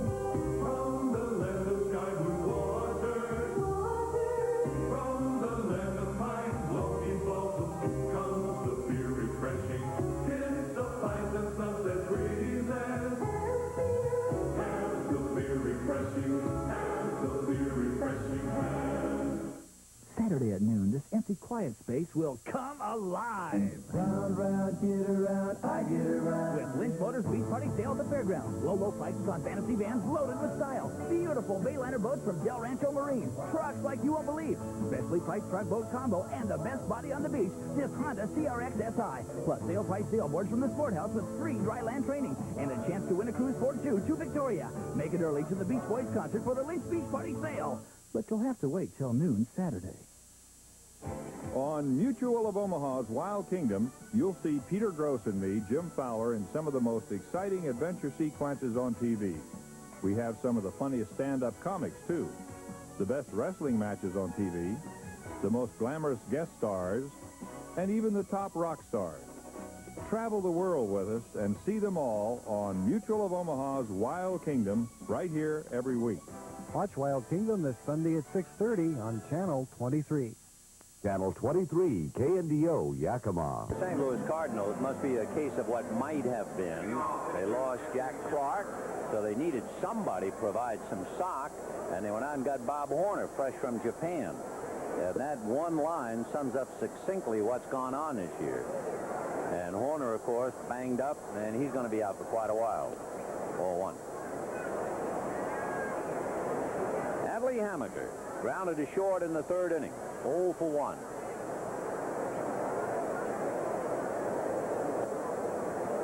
Hammaker, who pitched so well for the Giants last year, a 10-game winner, started 27 games. It has been a dismal year for him up to here, plagued with a sore elbow, made only 3 starts. He was good enough last year to be on the mound for the big game in the League Championship Series. Loses his bat into the dugout and loops out to Oquindo. And boy, that bat did not hit anybody, but Chris Spire finally picked it up. Just checking to see if it's broken. I don't think it's broken, but it took 1 hop right into that dugout. So Hammaker loops out, 1 down. He certainly kept the bench alive with that swing. And the bat of Brett Butler. Did you see the highlights, Vin, of that as we look at this little pop fly? The play in Cubs Park when Grace and Moyer fell into the dugout. Did you see that? No, I didn't see that. Pop fly, and the railing gave way, and they landed head first into the dugout. Really, you thought somebody got hurt, but luckily nobody did. And on a play like that, usually on the bench, you're watching the play, and to see a bat go flying in there, you say, oh, boy, I hope it doesn't hit anybody.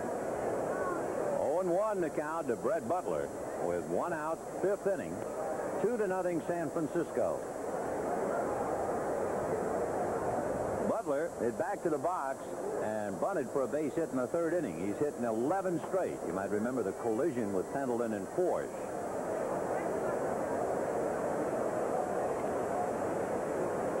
Hey, he's done about what they expected him to do. He got off to a little bit of a slow start, but when they traded for Butler, they figured that they would get about maybe a 285 year and a little better speed and defense, and he's done a pretty good job for him. Hitting 288. He's had 11 bunt singles so far.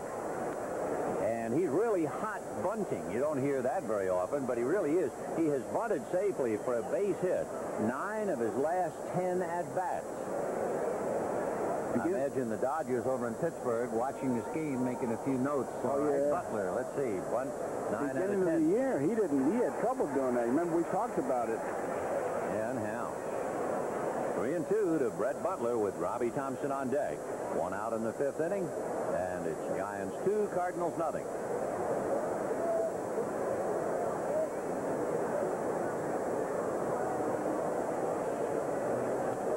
Fouled away.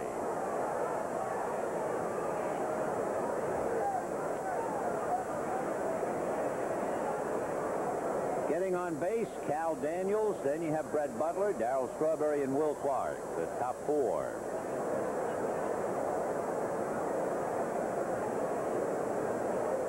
And 2. Slaps that fastball the other way, and Coleman has a bead on it. 2 down. And Robbie Thompson coming up. Robbie Thompson lost a hit on a fine play by Terry Pendleton and struck out in the 3rd inning. Robbie Thompson. Robbie 0 for 2. Good numbers. It's always been a question of his back, whether it'll hold up or not. Fine ball player. He has a pinched nerve condition in the back. Foul ball down the right field line out of play. When they moved Robbie Thompson to the 2nd spot in the lineup, it certainly affected him. He's taken off, hitting .315. Have any explanation of that, how a fellow will certainly hit better in one position than another in the lineup, I mean? I can't really pinpoint anything except that, like, with the 4th spot, it's really an ego trip. I mean, some guys just say, I'm a 4th place hitter. Breaking ball, a 1-hopper to shortstop. Ozzie is there, and that's that. So the Giants quickly in the 5th inning, 1-2-3. Only the 2nd time today Force has set them down in order, and at the end of 4 1/2, 2-0 Giants. Chevy S10 invites you to own the street with the biggest engine ever offered in a compact pickup. The most V6 power and torque available in a compact truck. And a price to make your heart beat faster than ever. The heartbeat of America. That's today's Chevy truck. Okay, so you love your car. Whoa. You're not going inside yet. The tires, the 4 round things underneath. There you go. Now, see that Armor All protectant? Wipe some of that stuff on the tires and bumpers. Okay, now get in the car and do the dash and the seats. You can do this. This is not rocket science. Now, look at your car. Now go in the house and tell them how hard you worked. Go ahead. They don't know about Armor All. They'll buy it. Feeding in fluids and minerals, supplying energy to working muscles. Nothing cuts through your thirst like Gatorade.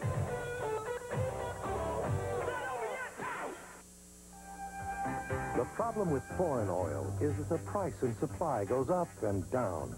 To get off this roller coaster, America can use its own coal and nuclear energy. America can count on coal and nuclear energy. In every town in America, there's always one place that does a little bit better job of fixing your car. And it seems the things they all have in common are great mechanics, great service, and Napa parts. A legend has been created. A better battery for the future. Better with more reserve power. Better with a warranty that lasts over 6 years. Better with a special $10 rebate available right now. The legend from Napa. A better battery. When you look at that, if you try to interpret it, I guess what you should do is look at those three teams and then ask the question, who was the National League pennant winner in 1987? And there's the residual. Tom Pagnozzi, and a strike, 0-1. Pagnozzi lined out to Robbie Thompson in the second inning. Tom can play first, catch, and, of course, third. And he got to have a round. 0-1. High fly ball into left center, but it's playable. Aldretti with the shades down. One away. Especially with that 24-man roster, a guy like Pagnozzi and O'Kendall have become just a little more valuable than it's normal. Isn't that the truth? This telecast, presented by authority of Major League Baseball, may not be reproduced or retransmitted in any form without the express written consent of Major League Baseball. Hey, Ben, we got Lake and Forsh coming up. Now it'd be a time to tell me that latrine rumor trade. Oh, yeah, okay. Lake doubled and was left at third in the third inning. The other day, we were sitting around in Whitey's office talking about how the game has changed as far as the administration of the game. And the idea that you can keep sending a player down and back and forth and back and forth. You don't have to worry like in the old days about how many options. Nowadays, a guy can really be on a shuttle all year. And to further illustrate the point, we were talking about the deal. Oh, there were like 4 or 5 writers, and Whitey was holding court. And in the course of all this, they said, well, now there's a deal about where a player to be named later. When do you actually know who the player to be named later is? Ground ball to the right side to Robbie Thompson. 2 down. Whitey said, when you make a deal for a player to be named later, someone in the commissioner's office must be informed as to who that player is. He said, I'll give you a case in point. He said, for instance, just for fun, so I pick up this phone. I call George Steinbrenner. And I say, I tell you what, George, you want to win the pennant?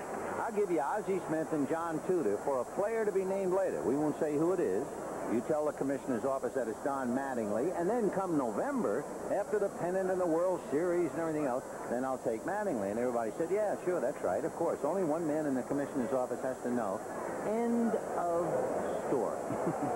And the next thing you know, it's in the papers that there was a trade involving Ozzie Smith and John Tudor for Don Mattingly. It was in USA Today, national coverage. Heard it on the radio here in St. Louis. I heard yesterday. That's where it started, where he was just trying to make a point about the player to be named later. Now, that is a latrine room. You know, when we were kids, one Christmas time, I was sorting mail in the General Post Office in New York. It made pretty good dough, you know. And it's pretty dull standing there with a stack of letters, putting them in the pigeonholes all the time. 1 and 1. It was during the war. We're just kids in high school. 3 floors below the main street in New York City, General Post Office. We said, let's start a rumor. What are we going to do? Well, we got to start a rumor that people want to hear. They like to have it be involved. I know. Let's start a rumor about Hitler. I said, okay, what do we do? Well, let's make a rumor that Hitler's dead. 3 and 1. So, we should spread the word. Hitler's dead. That's all we did, okay? All right. Now they send us on our lunch break, which is like midnight. We go upstairs, and there's an old man who's like a night watchman sitting by the door. And as we're going out, he says, hey, Red. He said, get me a paper. I said, sure. He said, I understand Hitler was killed in a plane crash. 3 and 1. 3 and 2 to count. Oh, I tell you, the Army, that's the way it was. Every time you went to the latrine, oh, we're going to Okinawa. Oh, no, man, late there. How do you know? Well, the cook told me from the general's office that he heard that, and there it was. Yeah, well, that's one time. I really know where it started. Twice, that trade with Ozzie Smith and Hitler. And Hitler, yeah. Pretty good company. And that's the inning with Ozzie Smith and Adolph Adolf Hitler and the rest of the gang. And at the end of 5, Giants 2, Cardinals nothing. Here's another edition of Characters of the Game. Characters of the Game. Brought to you by A&W. Sit back and try yourself an A&W root beer or cream soda. He's in a different line of work today, but back in 1980, Joe Charbonneau was the American League Rookie of the Year and one of baseball's most colorful characters. Hey, Joe, let's show your friends an interview you did back when you were known as Super Joe, and you had your own punk rock single. You do your bar aerobics to this song. It's a punk rock record, and I'm a punk rock baseball player. I gotta hide here. One day I was sitting with some friends who were talking. They were telling me all kinds of crazy stuff they could do in the minor leagues, and I said, well, I can drink beer through my nose.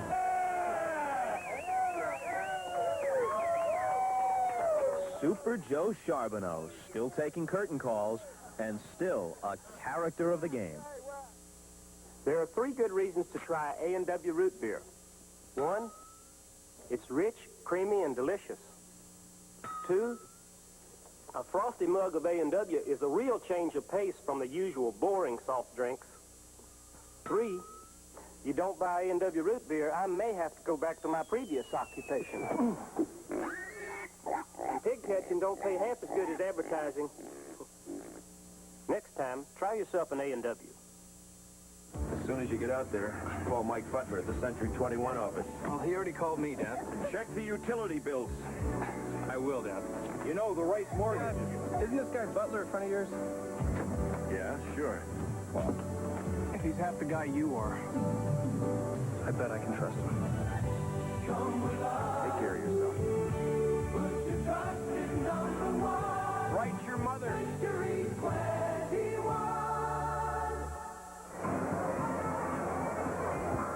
We're going to the 6th inning here at Busch Stadium in St. Louis, where the Giants leading the Cardinals 2-0. The Cardinals with their 2 hits, a double by Lake and a single by Pendleton. The Giants have had Bob Melvin lead the attack. A 2-out double by Riles in the 2nd. Melvin singled him home. A leadoff single by Maldonado, and with 2 outs, Melvin singled him home again. So it is 2-0 San Francisco. Then with Clark leading off, and you talk about his mustache, when I was doing that interview, I noticed it, and I thought, he probably didn't shave today. But if that's a couple days old, it's going to take him a while. Yeah, that's since Pittsburgh, so about a week. And he has another week to go, and then Craig Lefferts, the left-handed down in the bullpen, will be worrying about having to shave his off. Clark, one of the few to play in all of them. Only 4 National Leaguers have played in all 95 games. There's Craig Leffert. Now look at that mustache. That might have to come off in a week. I don't think he'll take it off. I think he'll find a way to beat the rap. We'll see. 1 ball and no strikes. Ball 2. The 4 National Leaguers who have played in all 95, besides Will Clark, Steve Sachs of the Dodgers, Bobby Bonilla of the Pirates, Rafael Palmeiro of the Cubs. Of course, Bonilla looks like he should play in all of them. He should play every inning of spring training. Oh. He is magnificent-looking ball player, isn't he? When you look at him and the Canseco. Yeah. How about that Galarraga in Montreal? Another one. Bob Forge in a tough ball game, down 2-0. Clark with a closed stance. Drives it down the line, foul. You would figure he'd hook about almost everything with that stance. It is so close. The right foot's so much closer to the plate than the left. Usually you're misled to think you can get that ball inside, but a quick bat, that'll change your mind in a hurry. How much does that mean to you as a catcher? You look at a hitter's feet. Does it mean much? How to pitch to him? It does if you don't know anything about him, yeah. But then again, the advanced scouting helps you a lot. But, I mean, you would think that he's looking for a ball on the outside part of the plate. If you didn't know it, and you would try to jam him. But with his quick bat, he'll tear out a row of seats in right field. High fly ball into left center. Carrying, too. Coleman going almost to the warning track. This is a very tough ballpark. For a couple of years, the toughest ballpark in the National League to hit it out would be the Astrodome in Houston. But lately, it is St. Louis. Oh, it's 330 down the line. That's not bad. But the power alleys, 383 falling away to well over 395. And it is 414 to straightaway center. I mean, that is an overnight hike to get it out there. The other day, Kirk Gibson hit it in the seats with 2 on. Big shot to get that far. Bouncer back to Ford. Well, there was a story in the paper today, Vin, about Kirk Gibson. You saw it, I know, being compared to Pete Reiser, the great Dodger outfielder. I got to tell you, in deference to Kirk Gibson, no way you could even say it in the same breath. Reiser was such a great ball player. Tragically hit all the walls, but I tell you, he was something. I've had older people who were there back around 1939 or so when Reiser was just playing and coming up.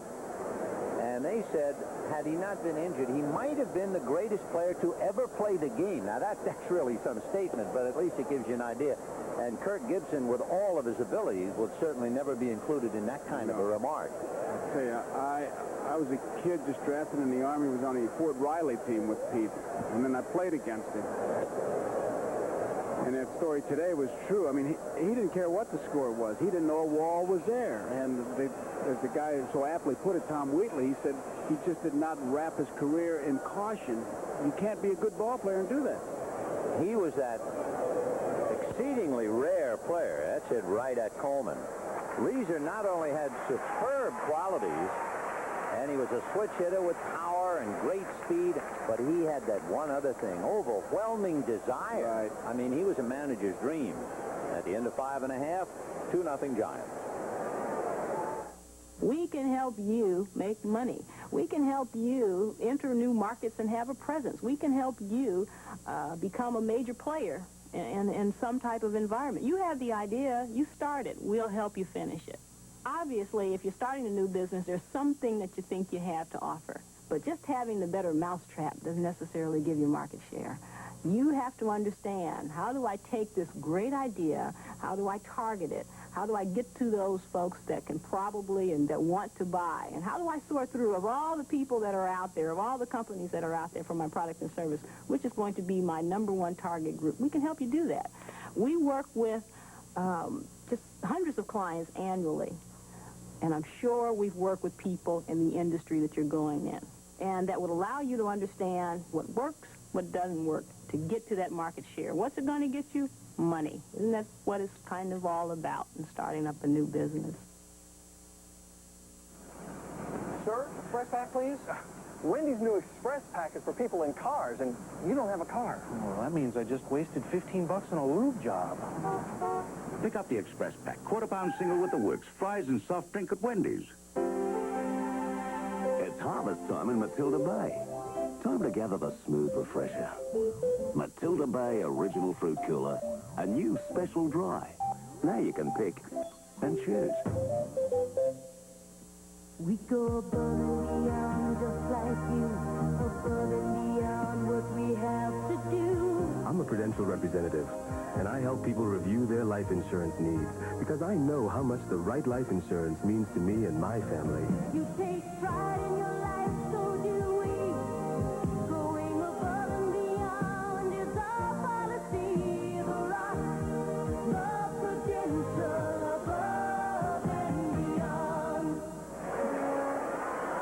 On the scoreboard, Montreal and Cincinnati.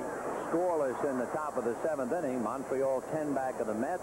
The Reds 8.5 back of the Dodgers. Atlanta leading the Mets 2-1, so they'll be interested in that game, particularly in Pittsburgh. The Pirates 2 games back of the Mets. The amazing Red Sox and the Morgan Magic. They're out in front over the White Sox, trying to make it 10 straight. The Red Sox, remember, began the day 3.5 games back of Detroit. 1 ball and no strikes to Vince Coleman. Right. Coleman, like Brett Butler, a threat to bunt. He's had 7 bunts for base hits, but the big difference is if Coleman it gets on, he drives the pitcher to distraction. He has personally caused 9 balks this year. He really likes to push that ball past the pitcher towards the second baseman. Fouled away, 1-2. Vince hitting .272, 2 home runs, 21 runs batted in. Cardinals really hit a drought just prior to the Dodgers series.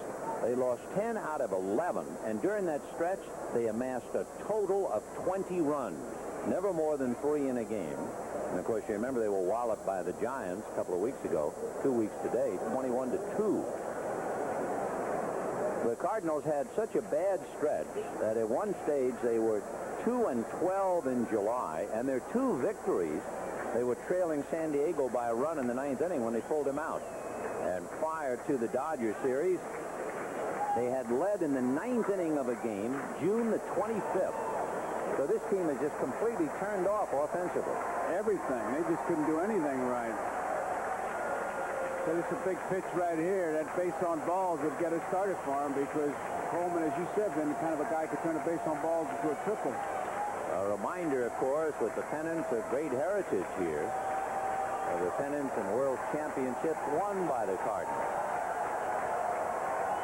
There they are. And they should be proudly displayed. 3-2, the count to Vince Coleman.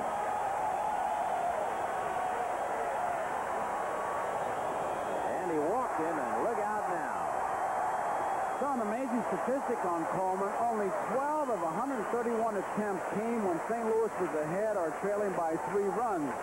But a 2-0 ball game here, and 82 attempts with the score tied or down by 1. So he usually makes them count. He doesn't just pat it. And what he does best when he gets on is disrupt. And now, of course, will be the game within the game. Roger Craig, who pitches out more than any other manager in the league, and a premier base stealer at first, and Ozzie Smith at the plate. Ozzie's grounded out twice.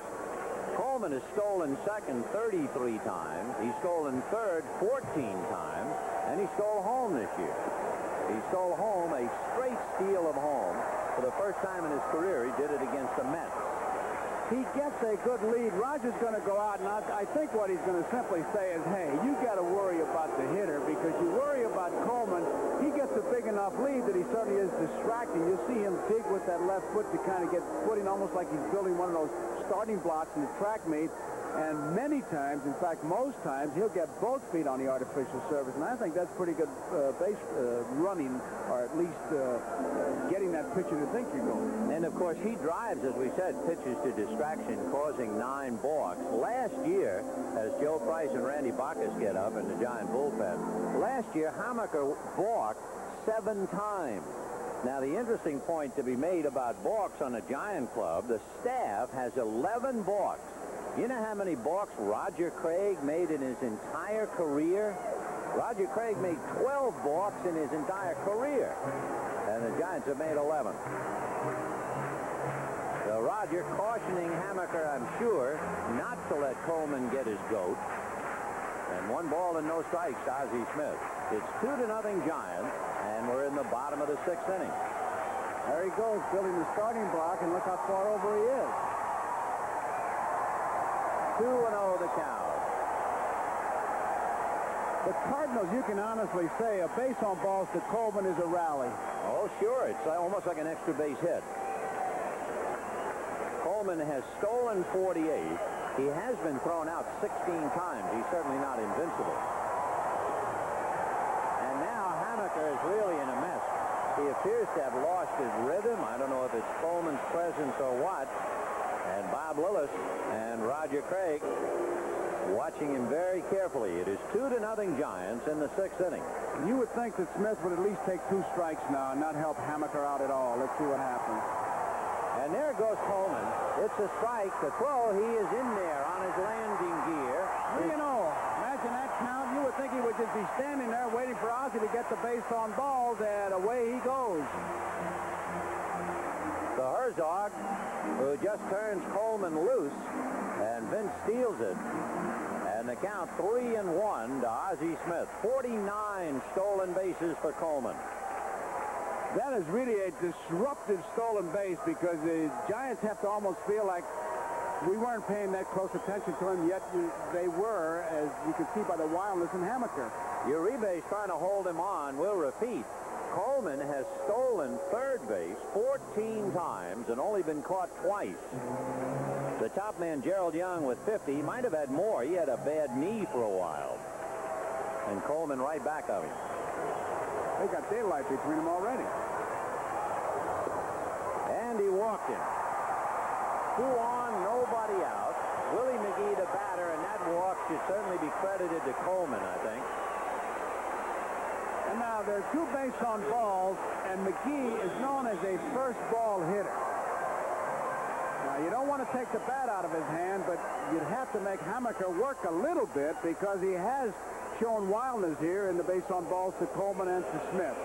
McGee has grounded into 6 double plays this year, 3 from either side of the plate, and you really have some rabbits out there on the base paths now. And time, Robbie Thompson heading for the mound.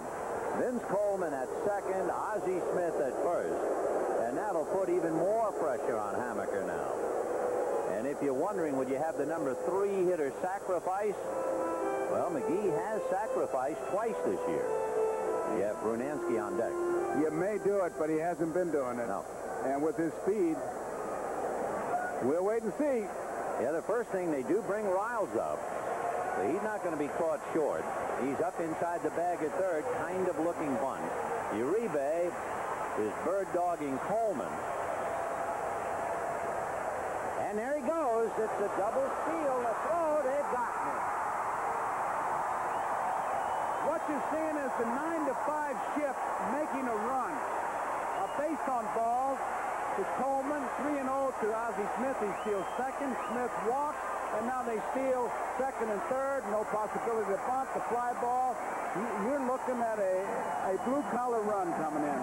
144 stolen bases for the Cardinals. We'll take another look. It wasn't close. No way, even if the ball is there in time. So second and third, nobody out. 0-1 the count to McGee. A base hit now figures to tie up the game.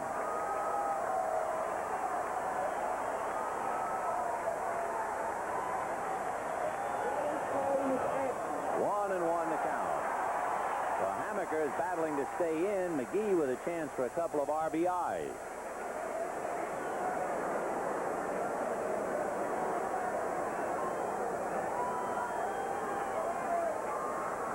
One ball and 1 strike.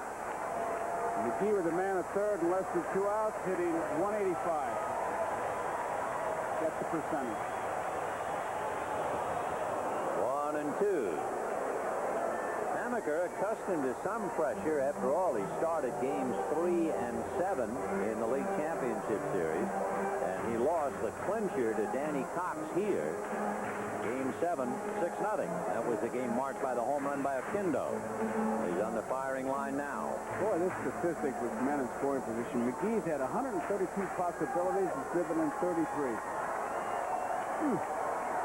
Yep, that's more like a leadoff man. Certainly not a number 3 hitter in the lineup.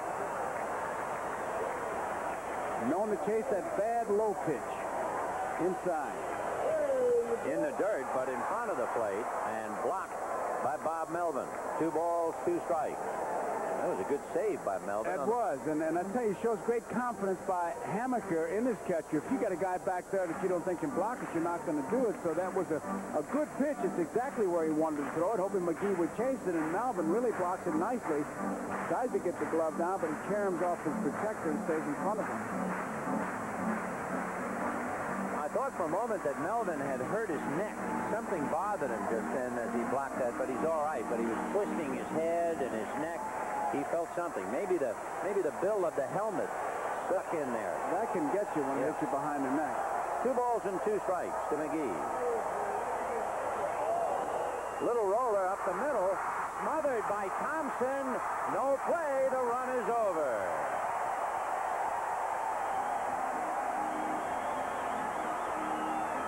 You might call it a typical Cardinal run. The ball has not left the infield. They have 1 run in, first and third. Nobody out, and the 4th place hitter up. And Roger Craig, even though he knows that Hammaker was due to bat 4th in the 7th inning, he's decided he's gone as far as he can go with him. He's not going to let the game go down the drain while waiting for a chance to hit for the left-hander, and they'll go to the bullpen. So Vince Coleman started it all with the walk. Then, before you knew it, Hammaker fell behind to him, and the Cardinals were off to the races. Okay, so you love your car. Whoa, you're not going inside yet. The tires. The tires, the four round things underneath. There you go. Now, see that Armor All protectant? Wipe some of that stuff on the tires and bumpers. Okay, now get in the car and do the dash and the seats. You can do this. This is not rocket science. Now, look at your car. Now go in the house and tell them how hard you worked. Go ahead. They don't know about Armor All. They'll buy it. The Johnsons' first house was the biggest investment they'd ever made, so they wanted the best homeowners insurance that they could find. I'm State Farm Agent John Caldwell. After Terry and Barbara checked around, they came to State Farm. They found the protection they wanted at the right price, plus the personal service people expect from a State Farm agent. One day, they may find a house they like better, but they'll never find a better homeowner's insurance value.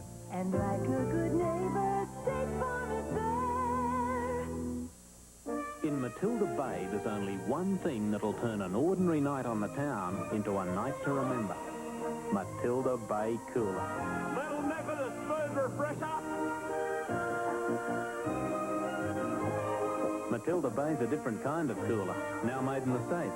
It's sensationally smooth, exotically refreshing, wildly unique. Try original fruit and new special dry. Take your taste away from the everyday.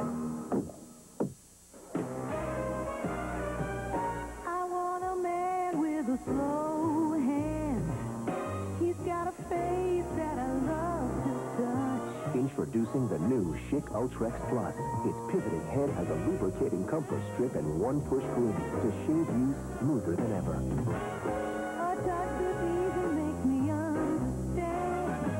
When it comes to love, I want a slow New Schick Ultrex Plus, the easy touch for the ultimate shave. The Giants lead the Cardinals 2-1, but the Cardinals now lighting a fire here in the sixth inning. One run over. They have runners at first and third and nobody out. Randy Bach is pitching to Tom Brunansky, and he'll have to worry about McGee. In fact, that's the first thing he does. After all, McGee has stolen 28 out of 32. So wherever you look, there's a rabbit. First it was Coleman, then it was Ozzie Smith, and now it's McGee and Smith. Brunansky grounded to short, grounded to third. He has 52 runs batted in. Time called. Randy Bacchus 0-1. No saves. The pitch is spot due a fourth for the Giants in the seventh inning. Pitch out. They're looking at McGee. They're looking at the possible squeeze or the worst you could get out of it, second, third, and one out. And they're looking at McGee. They're looking at all kinds of things. Speed will do that to you. Speed, I think, will make you look bad, and when you're on defense, it'll make you think about things that you ordinarily wouldn't think about in the ball game. 1 ball and no strikes to count. Steve Melvin checking again, then.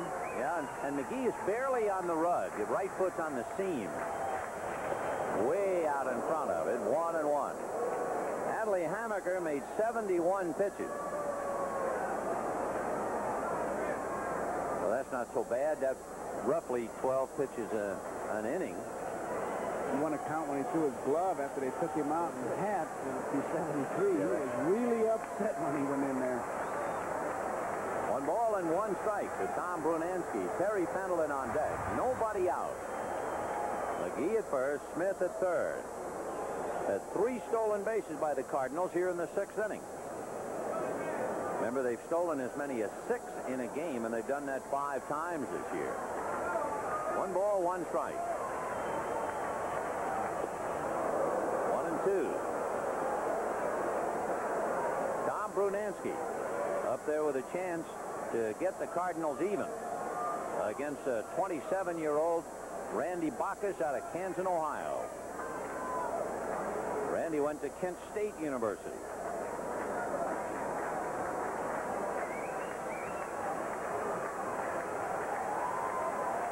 One and 2 to count. Fouled away. Hey, so far he's just shown him the fastball and he's thrown the breaking ball. And Brunansky's been out in front and then pulled this one foul.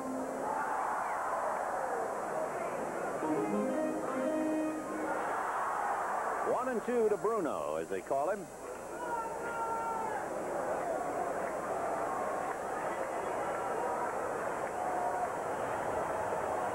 Smith down the line from third. McGee away from first.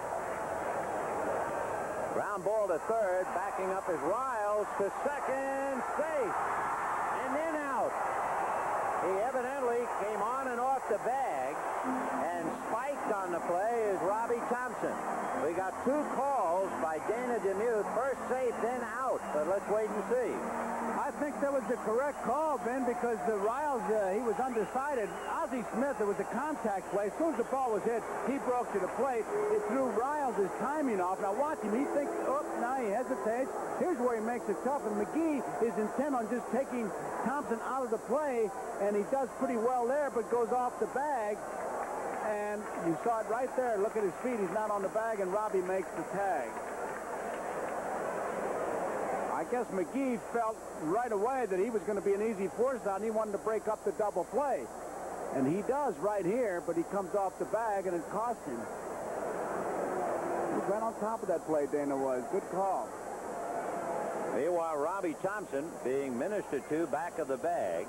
So Brunansky hits into a 5-4 force play, picking up a run batted in. Ozzie Smith scores to tie up the game. And look at your score sheet. The ball is yet to leave the infield, and they got 2 runs in.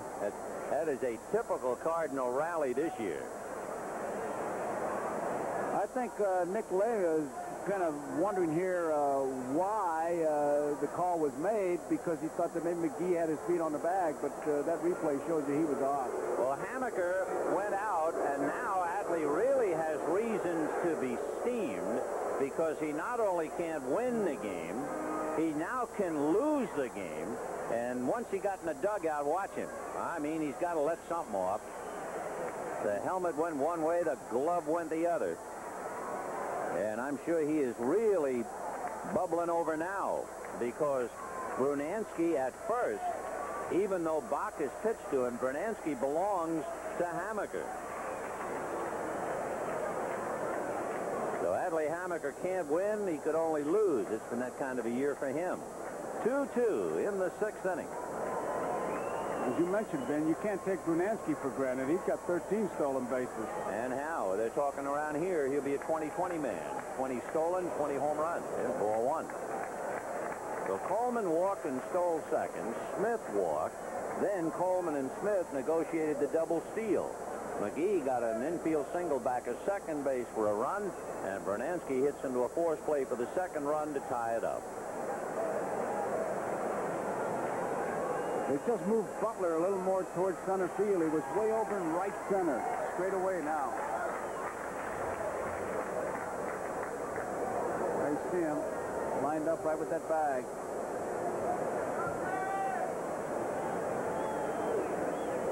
Pendleton, a switch hitter. Better numbers as a right-handed batter. Although his power comes from this side of the plate. He has 4 home runs, and all 4 have been hit as a left-handed batter.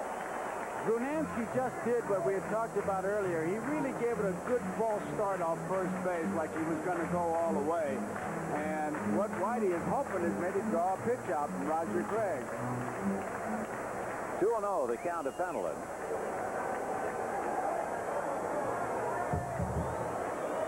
And there he goes, and is a looper base hit into left field. Brunansky's going to go to third. Aldrete slow. He is in there. Holding at first is Pendleton. And it was a hit-and-run play all the way, because Brunansky was looking back to see what Pendleton was doing. Cardinal speed once again. And Brunansky, even though he's a number 4 hitter, breaking with the pitch, goes all the way from first to third on the base hit to left field. If you're not running, you stop at second. So first and third, 1 out, and Jose Oquendo coming out. And Roger Craig and Bob Lillis, seeing a ball club struggle. The way the Giants have played this year, all you have to do is look at the All-Star game. The last 5 before the All-Star break, they won all 5. After the break, they lost their first 5. They've been that way all year, hanging around the 500 mark. They were within 3 of 500 up and down most of the year, and they're 2 games above 500 right now. Bob Melvin playing a little mind game with Oquendo. He asked Frank Pooley to check that batter's box, and he thought Oquendo was out of it with that modified Rod Carew stance that he uses. That back foot way deep in the batter's box. Pendleton at first, Bernansky at third. Pendleton, plagued by that severely pulled hamstring, he has only stolen 2 bases. 2 out of 4. There they go again at home plate. Pulley was in there talking to him. Well, Kendall likes to hit deep in that batter's box, and there's no line. Your pet peeve. Well,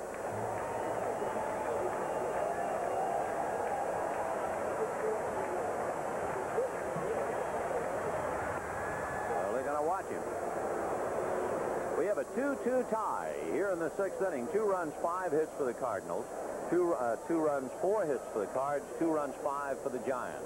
Bernansky at third, Pendleton at first.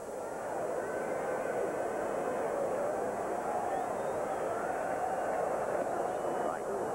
0-1. After Oquendo, Pagnozzi. Tom playing first base. The left-hand hitting Mike Laga sits down because Hamaker started.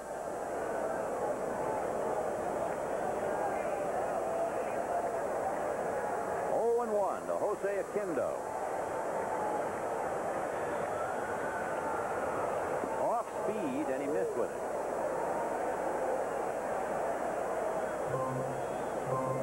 Oquendo has a look at Nick Leyva. Hamaker sitting back now along with Craig Lefferts. Lefferts working on those nails. 1-1. Oquendo's pretty good with a man at third base and less than 2 outs. Got a .429 percentage.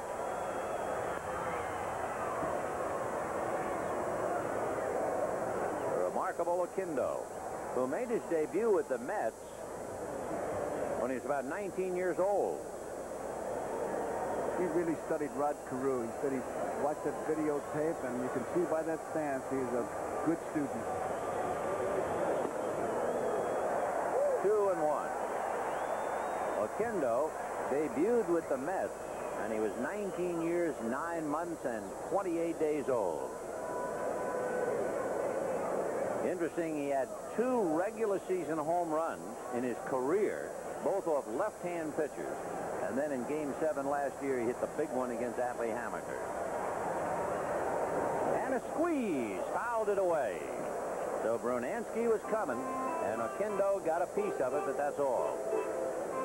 And that was a suicide squeeze all the way. And Bernansky did not wait to see where that ball was bunted. The minute that the Bacchus got there ready to deliver, here comes Bernansky. So Whitey doing everything he can to keep that night shift working to make those runs. Well, Oquendo with 8 sacrifices, so if you're going to squeeze, he's a pretty good man to try. But now they count 2 balls and 2 strikes.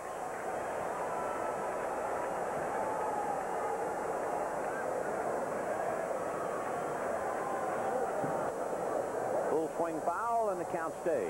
2 balls, 2 strikes, 1 out. 2 runs over here in the 6th inning, and a 2-2 tie. Well, these are the guys that are tough in this spot. That's those contact hitters. I mean, Oquendo is not a home run hitter. He's going to really bear down on putting the ball in play. Tough to strike out.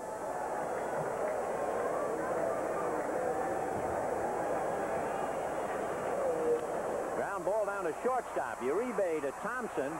Robbie to first. Not in time, and the run is over. Pendleton got down there in a hurry, and it looked like Robbie once again was going to get upended. He really didn't get a whole lot on that throw. He got the ball on its way in a hurry. But Oquendo, pretty good speed. Now watch the pivot. Uribe gives it to him in good shape, but he kind of almost has to underhand it.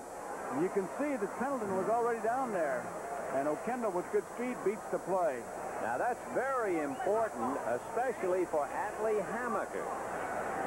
Remember that even though Bacchus came in to pitch to Bernansky forced a Hamaker man, McGee. That meant Bernansky really was still in charge for Hamaker. A looping single to right will send Oquendo to third. Maldonado slow, cut off by Uribe. It's almost redundant to try to get somebody going into third against this Cardinal ball club on that base hit the right field. Everybody in that lineup goes from first to third. Kurt Ford will now come out and bat for Steve Lake. Though I can hear Whitey Herzog's words before the game. Yes, Lake is starting, but don't be surprised if you don't see Pena, and we will. So Kurt Ford will come up and bat. On the bench, he still has Laga and Walker. Then he has Pena and Lawless, plus the switch hitter, Luis Alicea. Ford has remarkable numbers as a pinch hitter. Lifetime .299.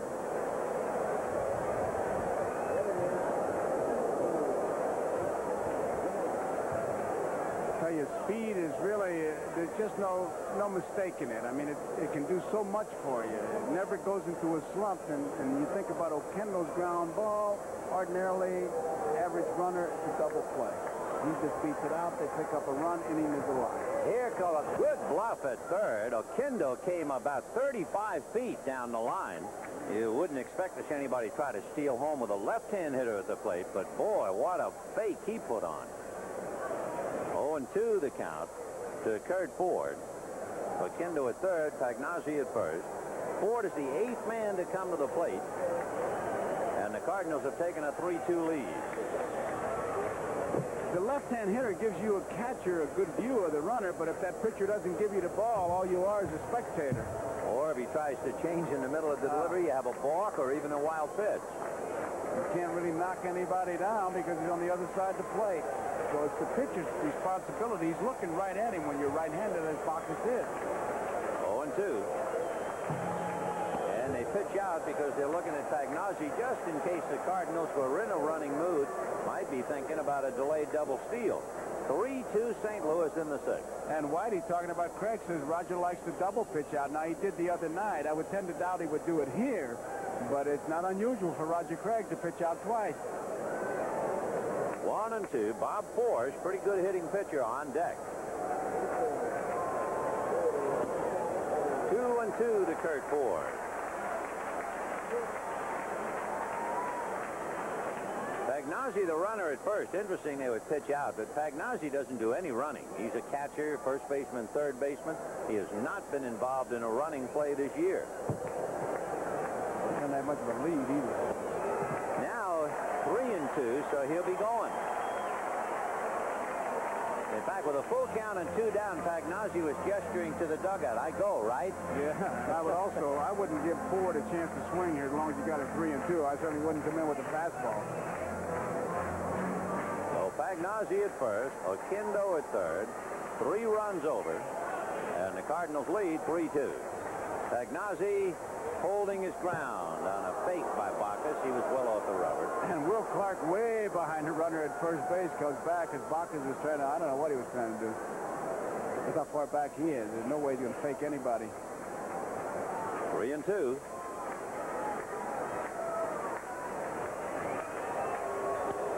Little ground ball wide of first to Clark. Underhands to Bacchus coming over, and the inning is over, but not before the Cardinals come up with 3 and lead 2. At the end of 6, 3-2 St. Louis. We'll be right back after these messages from your local station. It began as an Oscar-winning movie. It became a blockbuster television series. See how Carol O'Connor and Howard Rollins began their beat in the heat of the night movie, Tuesday. Saturday at noon, this empty, quiet space will come alive. Round, round, get around, I get around. With Lynch Motors Beach Party Sale at the fairgrounds. Low prices on fantasy vans loaded with style. Beautiful Bayliner boats from Del Rancho Marine. Trucks like you won't believe. Specially priced truck boat combo and the best body on the beach, this Honda CRX SI. Plus sale price sailboards from the Sport House with free dry land training. And a chance to win a cruise for 2 to Victoria. Make it early to the Beach Boys concert for the Lynch Beach Party Sale. But you'll have to wait till noon Saturday. Hot summertime weather means those old tires are more dangerous than ever. So stop by Independent Fuel and Tire and take advantage of their summer tire sale. Steel-belted all-weather radials as low as $37.95. All other sizes also sale price. And these low sale prices include new stamps, mounting, and spin balancing. Brake work, tune-up, computerized front-end alignment, and auto air conditioning at Independent Fuel and Tire, 212 South 5th Avenue. Solid Gold Soul heats up your senses with a special hour of the top R&B artists. All live on stage. Hear a hot hit from El DeBarge. See the gorgeous ladies from Exposé. Feel the burn of James Ingram and the sizzle of Stacey Lattisaw. Plus a classic from Bobby Lewis and the comedy of Arsenio Hall. Let the music move you on Solid Gold in concert starring Marilyn McCoo.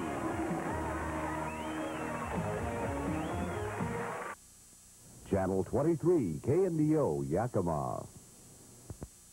As we go to the 7th inning, and the Cardinals leading the Giants 3-2. The Cardinals make a change, all right, but not the anticipated change. After they batted for Lake, we were figuring maybe Tony Pena would come in, but he's going to stay on the bench.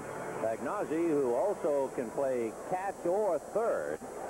Pagnozzi behind the plate, and Kurt Ford, batting for Lake, stays in the game at first base. You play for Whitey, you're going to play. You don't know where, but you're going to play. Look at that. 10 different first basemen this year. So there's Pena. They also have Lawless on the bench. Laga and Walker, the left-hand hitters, and Alicea, a switch hitter. The Giants have plenty of room to maneuver, but they have only one left-handed batter. That's Harry Spillman. They're loaded up the other way with right-handed batters. So Mike Rourke and Whitey checking the card for the moment. And into the 7th inning we go. 3-2 St. Louis. Trying to make it 3 straight against the Giants. Trying to win 6 out of 11 from San Francisco. Ernest Riles doubled, fouled out.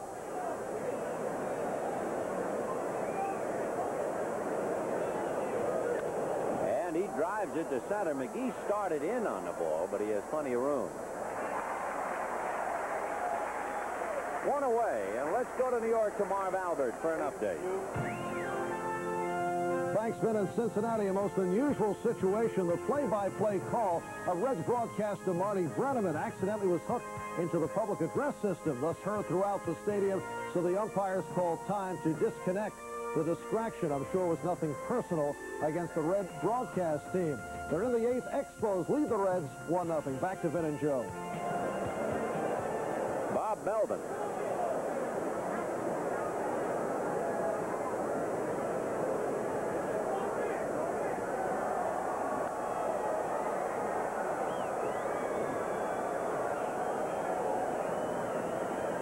One ball and 1 strike.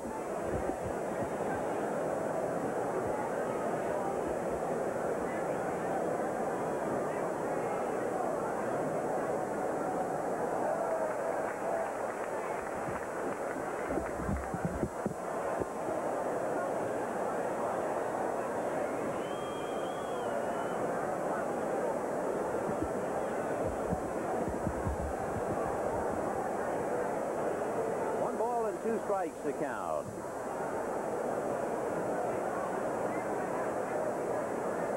Bob Melvin has been able to hit that ball up the middle Bush with the 2-strike count, hoping that he would chase that bad curveball, but Melvin laid off it. He's just been kind of serving them right back to where they come from. 2 balls and 2 strikes to the Giant catcher. And he promptly goes to right center, and it's in the gap, and it'll hit that rug and go to the wall. Melvin going to second, and Fahey will stop him right there. So a 1-out double by Bob Melvin will bring up Jose Uribe. Melvin, big day, 3 for 3. 2 singles, a double, and 2 RBIs. So Melvin represents the tying run. Uribe and then the pitcher spot due up. Herzog coming out to talk to Frank Pulley. I guess he's going to make a change because Pena's come in here from the bullpen. Must be one of those 4-for-4 switches or something going on here. Pena's come in. Herzog's going out to the mound, but before that, he gave Pulley a bunch of instructions. He's taking Ford out. So what he's going to do, I think, is send Pagnozzi back to first. And Pena will take over behind the plate. That's like a game in the Sandlot. You know, you play here for this hitter. This hitter, and then you go back. That's what he did when Oquendo was pitching at one time. He was running De Leon back from left field to right field, and he keeps people going. And Larry McWilliams will be called in to pick up for Bob Ford.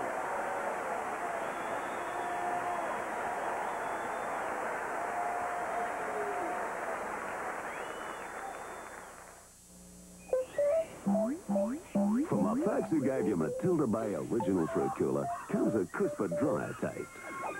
New Matilda Bay Special Dry. A drier way to take your taste away from the everyday. How could Thompson's water seal be improved? It's great already. Well, Thompson's could apply itself. But we've improved Thompson's with 50% more active ingredients for more waterproofing power on wood, brick, and concrete. Thompson's, the first name and lasting protection. Best Western means instant worldwide reservations for all my clients. Wherever my tours go, I can depend on Best Western. Best Western has rates to fit your expense allowance. Best Western has a variety and locations for any kind of meeting. They have convenient locations no matter how you travel. Whatever your reasons for traveling, Best Western is the right place at the right price. With over 3,000 independently owned and operated hotels worldwide. So for Best Western reservations, call your travel agent. Mom, where's my other red sock? Okay. Oh, it's just a little stomach thing. Mom! I'm late. I have to wear red socks or I look like a nerd. I knew it. You're sick. I forgot how bad diarrhea feels. Don't worry. All you need is this. Here it comes. The soothing relief of Pepto-Bismol. The one that coats is the only one you need. Feeling better? A-okay. Great. Now, if I could only find Susie's red socks. Did you look in the laundry?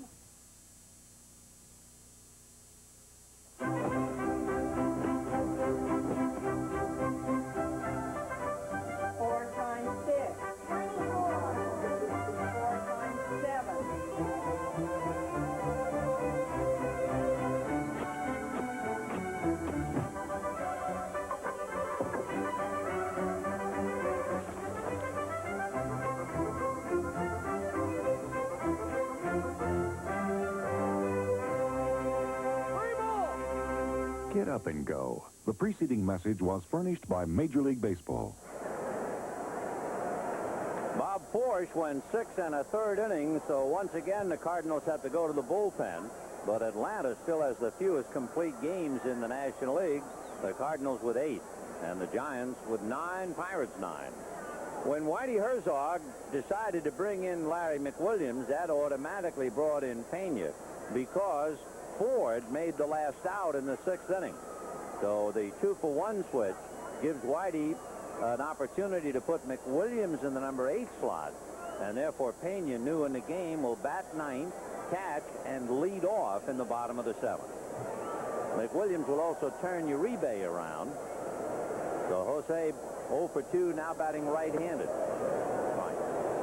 Melvin, the tying run at second, 1 out on the 7th. 3-2 Cardinals. Uribe, a fly ball to right, and a long fly ball to left.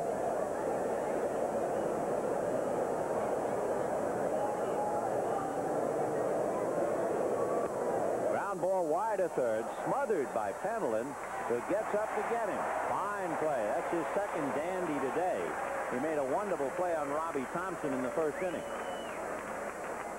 The ball hit ahead. There was some talk about Whitey wouldn't mind if all his pitches were left-handed, and that's the reason right there. With Pendleton at third and Ozzie Smith at short, it's just almost impossible to get a ball through that side of the infield. So if you can make them hit it that way, percentages are with you that they'll make the play.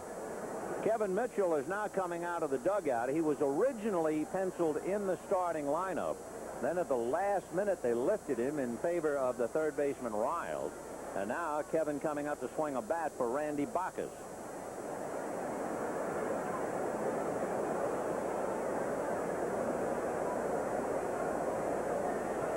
Larry McWilliams going head-to-head with Kevin Mitchell.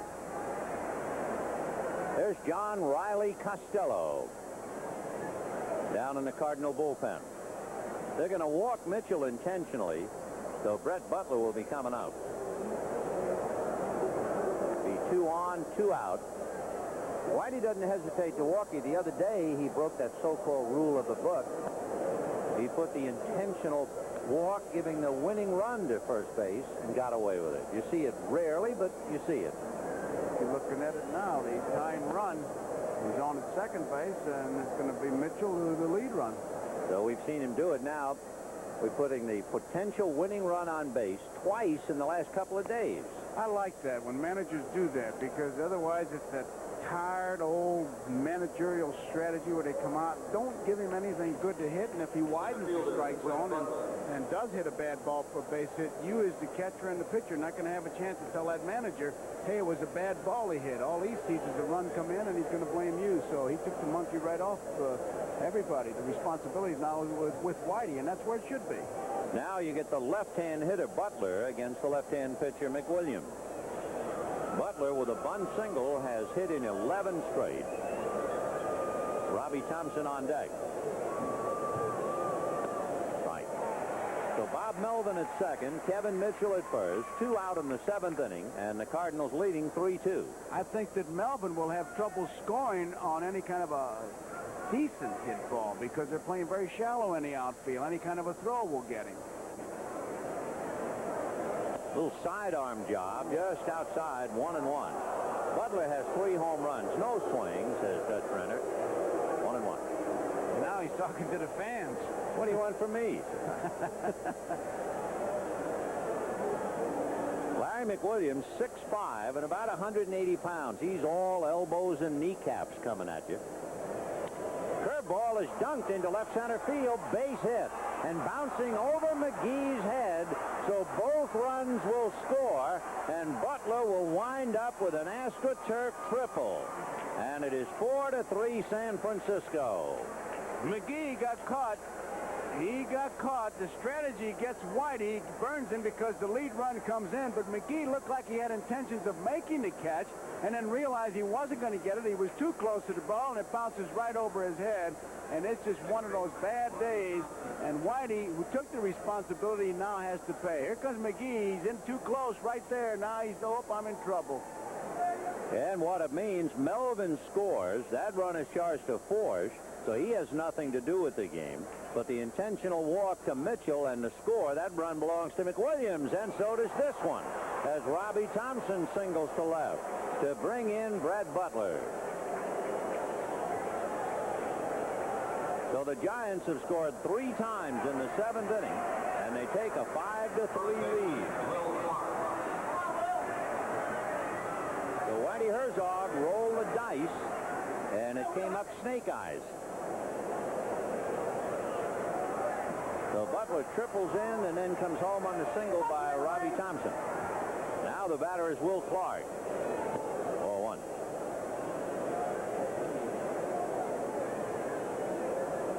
In the inning, a double by Melvin. The intentional walk to Mitchell. That's the play that will be spotlighted. And then Butler, on a base hit that's turned into a triple, gives the Giants the lead. High twister back a third. Pendleton is there. So the inning is over, but not before the Giants get off the floor with 3. And at the end of 6.5, 5-3 San Francisco. Right now, here's another edition of Baseball Remembers. Gatorade Thirst Quencher presents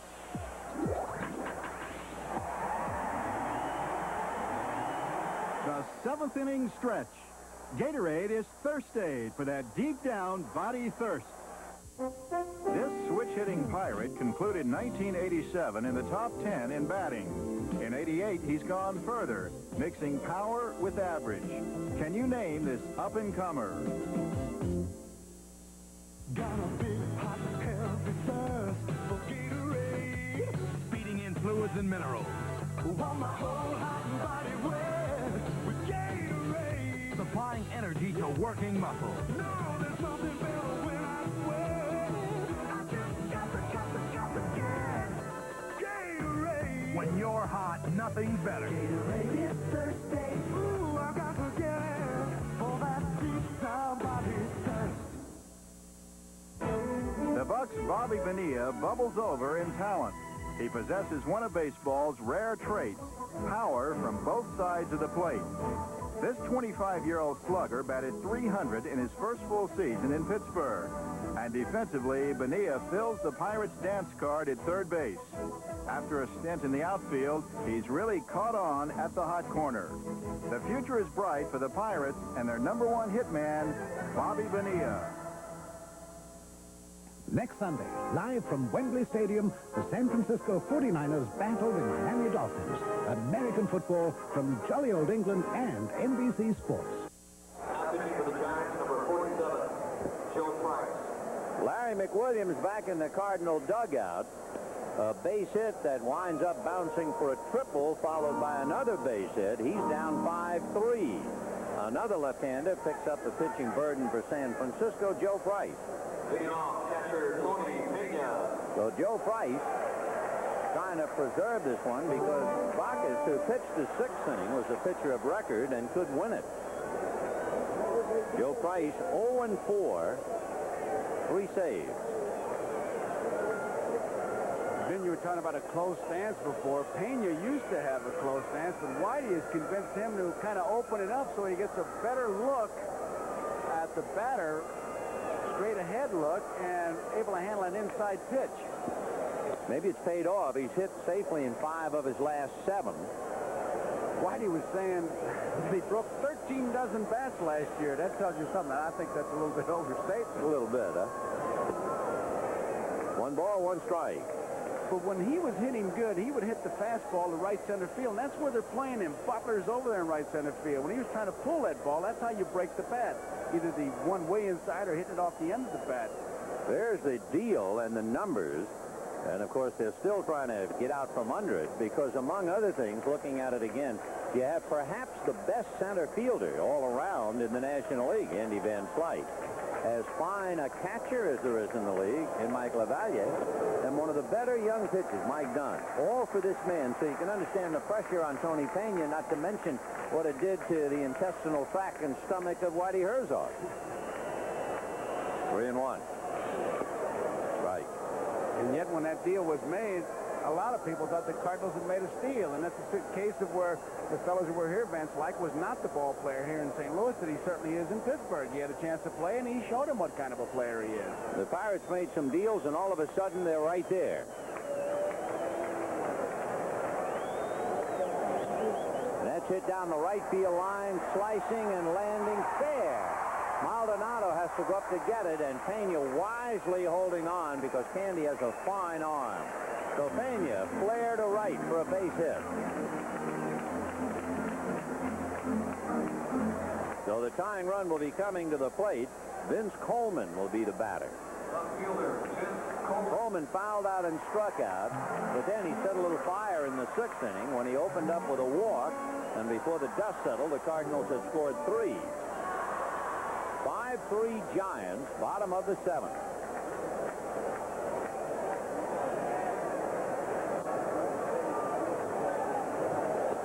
Right.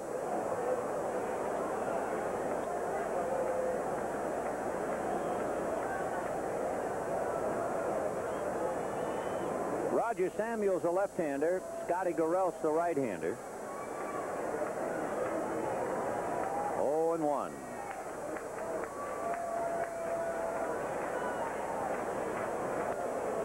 Away, off to the right, out of play, and the count 0-2.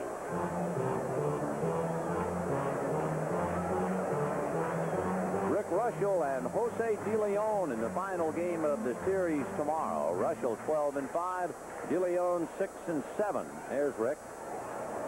He'll be going against St. Louis tomorrow.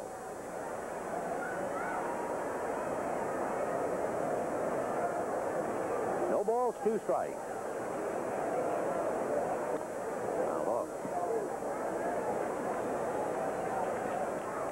Montreal finally broke that deadlock, taking a 1-0 lead now into the bottom of the 9th inning.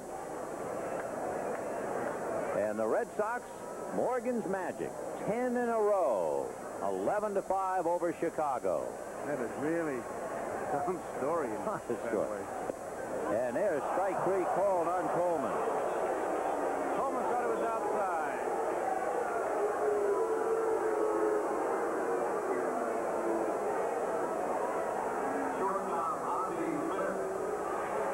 So 1 away. Coleman back into the dugout, and the batter is Ozzie Smith.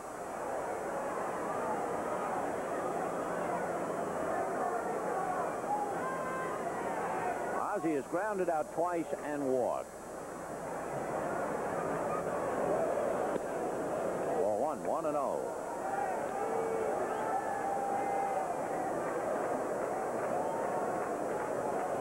Morales is the outfield coach. Jose Morales. Looking at that 1-0 game we just saw, Montreal at Cincinnati, that was Bryn Smith and Jose Rio. Houston will have Andujar going against Shane Rawley tonight. And Hilligus and Smiley in the Dodger-Pittsburgh game.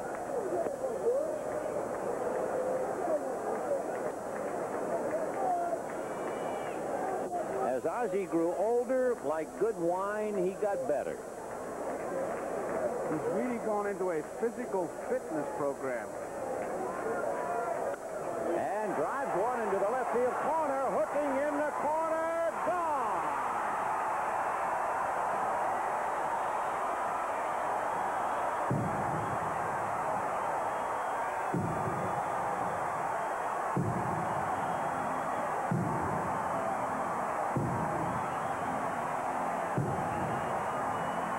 Ozzie Smith, batting right-handed, hits his third home run of the year.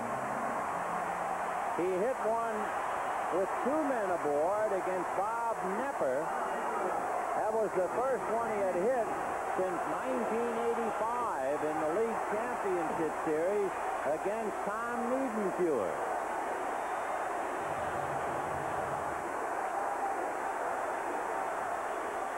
5-5 in the 7th. That's the one thing that the Giant bullpen could not let happen because they had taken the lead battle back, and to have the Cardinals come back in the very bottom of that inning and tie it up like that really takes the wind out of you. Shot off the leg of Price, deflected into foul ground to Riles, and McGee is aboard with a base hit. Started to get into Ozzie Smith and his physical fitness program. Mackie Shulstone, a pretty famous physical fitness guru, has been working with Ozzie, and he's got a whole routine he does, and also a nutritional program that he's on. And the players are starting to go to him and working out with him, the same kind of a thing. And what he's done is bulked up. When you see Ozzie Smith in that clubhouse, he's got pretty good-sized arms and upper body. So Ozzie Smith hits one against another left-hander. In fact, you can now add the name of Joe Price to Bob Nepper this year, Dan Schatzeder in 1985. His first Major League home run was hitting left-handed against Maddox of the Cubs. And then he had that big one in the league championship series against a right-hander, Tom Niedenfuhr. And that will be all for Joe Price in a 5-5 tie. Read any good beer bottles lately? This one tells you that Miller Genuine Draft is the one beer that's cold filtered, not heat pasteurized. So we haven't changed the rich, smooth taste of real draft beer. And you know what's the best thing about reading this bottle? It leads to a very happy ending.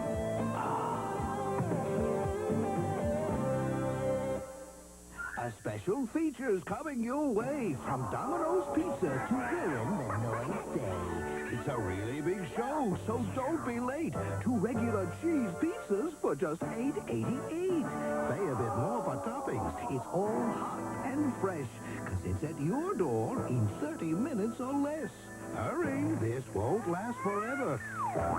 Savings like these may be now or never. Domino's Pizza delivers savings.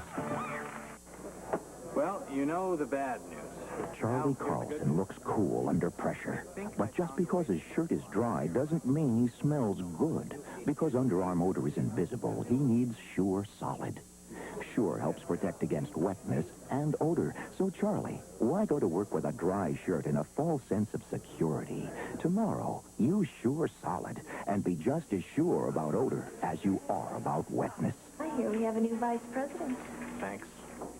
It's the Quaker States Porsche Sweepstakes and Rebate, and everybody wins. Mail in the rebate by August 5th, and you'll have $360 per case in your pocket, a great oil in your engine, and maybe a Porsche in your garage. The big Q stands for quality. Always has, always will. An American tradition continues. In 1956, he hit 43 home runs and led Brooklyn's beloved Bums to their second consecutive pennant. Edwin Snyder was the Duke of Ebbets Field. Now, Kirk Gibson powers the first-place Dodgers as they host the Houston Astros. The tradition is here. The memories are waiting. Gerelts has come out of the Giant bullpen to pick up. It's been Hamaker, Bacchus, Price, and Gerelt. Scotty has 5 saves in his last 10 games, and he is a strikeout pitcher. McGee at first in a 5-5 tie. McGee stolen 28 out of 32. I was really going to just say, Vin, it's the case of when is he going to go, and you see Melvin is just constantly checking with Craig. There he goes again to see if he wants a pitch out, because he's going to draw one. And you figure if you're Bernansky, you're going to see an awful lot of fastballs right now. Fastball in there, 0-1.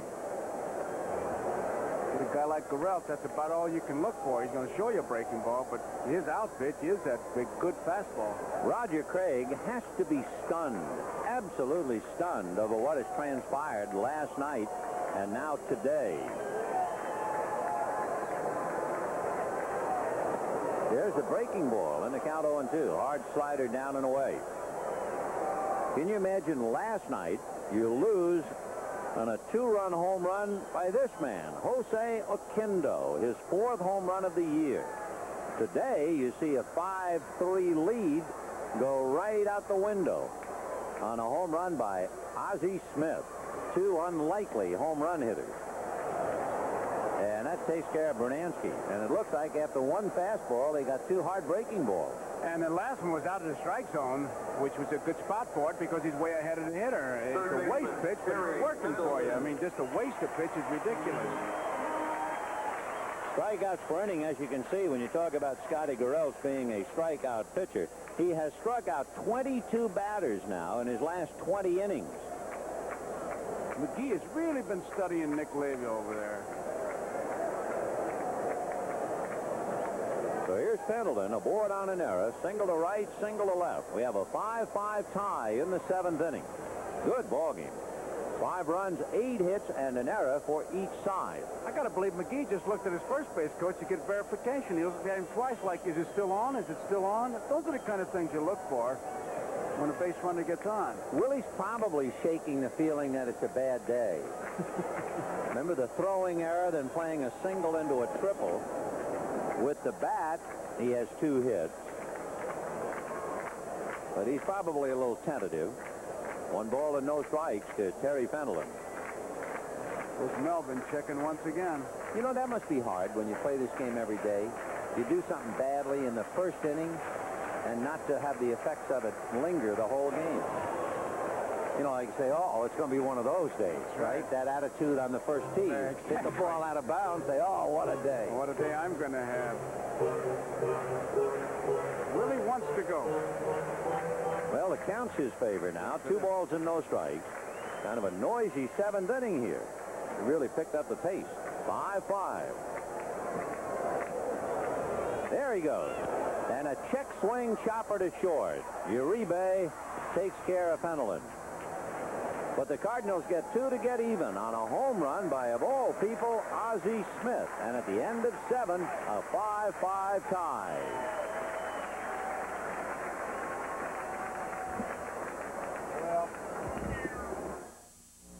Now, a revolution in blade shaving from Remington, the new Remington Electro Blade with vibrating blades for a close, smooth, comfortable shave. Safe, immersible, and cordless. The new Remington Electro Blade vibrating blade system. If you think you've heard all there is about aspirin, think again. Today, there's an even better aspirin formula, Anacin. Clinical tests show that Anacin relieves headache pain better than regular strength aspirin. Anacin, a better aspirin formula. Now, let me see. Big selection. No waiting. What else? Oh, yes, the big savings on Corolla FX options packages. And Camry, too. I could just get over there. Hurry-ho! Well done, man. Carry on. Oh, no.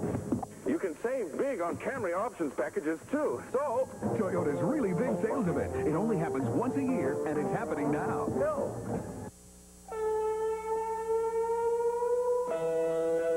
Right now, the only thing that would taste better than a nice cold one is a cold filtered one. Yeah, if you want a beer whose real draft taste hasn't been changed by heat pasteurization, it down cold. Cold-filtered Miller Genuine Draft.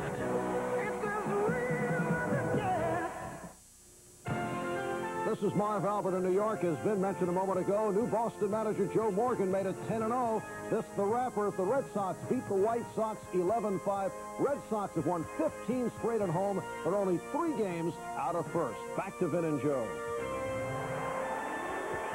Next week, after the Dodgers have a trip that will carry them for 4 in San Francisco, they will go home and host the Houston Astros.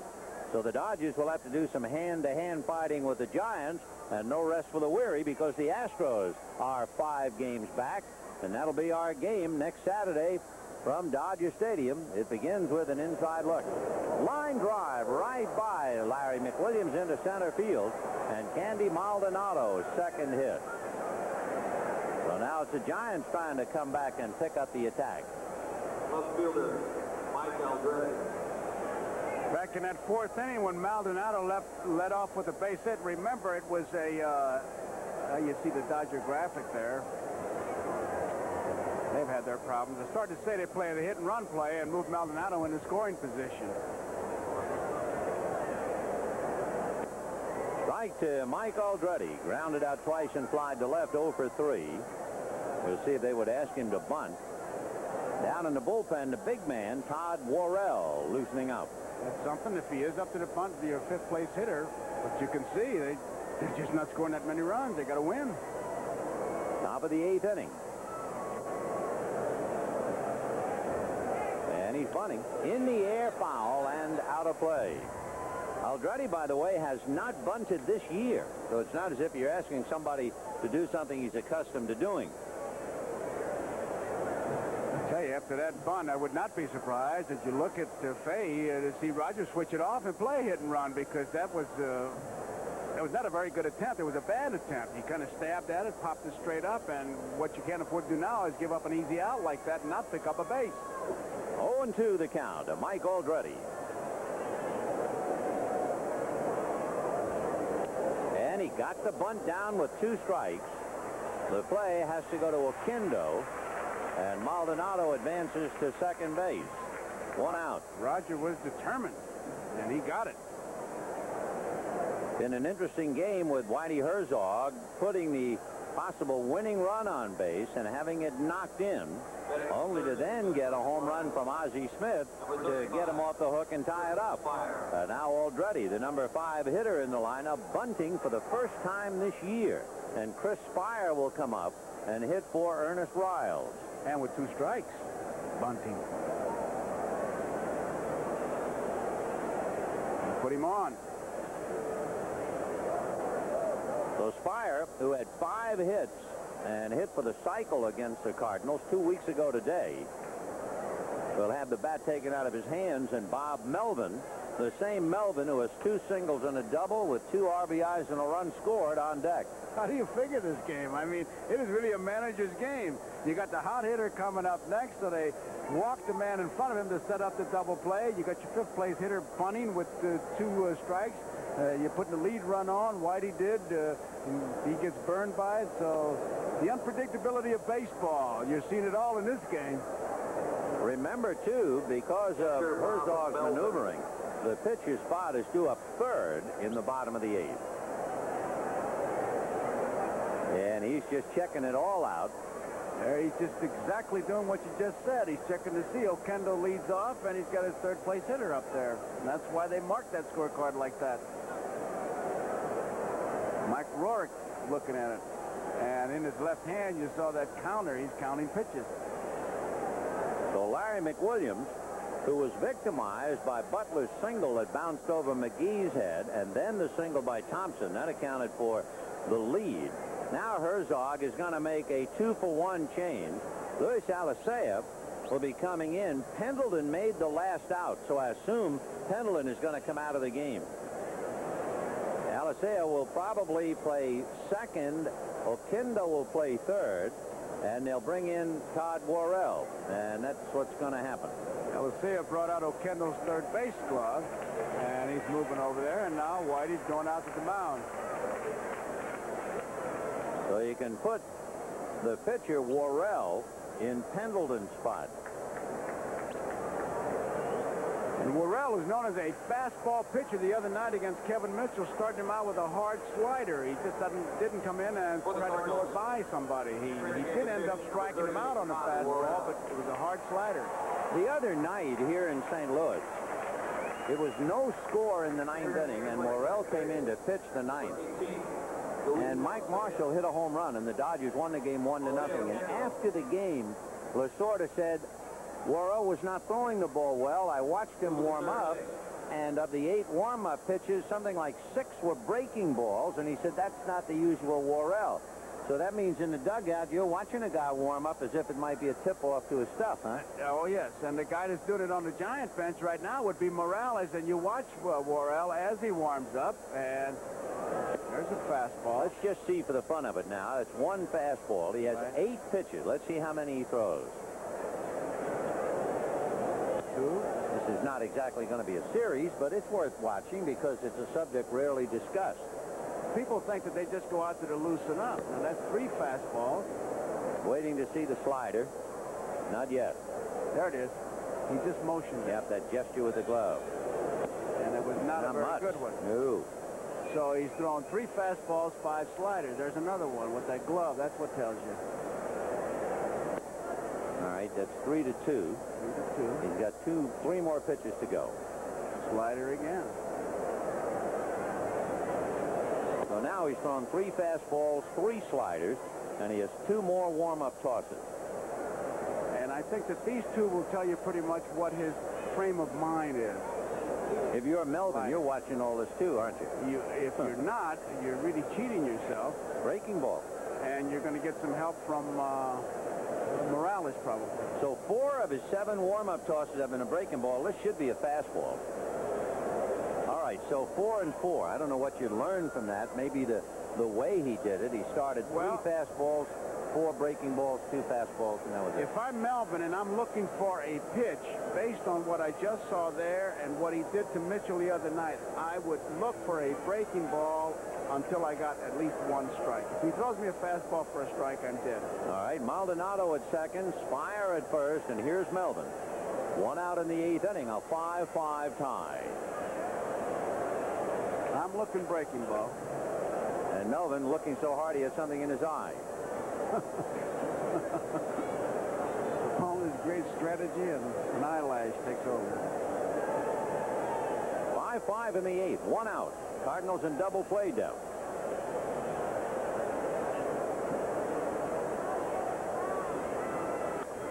Pop foul, yep.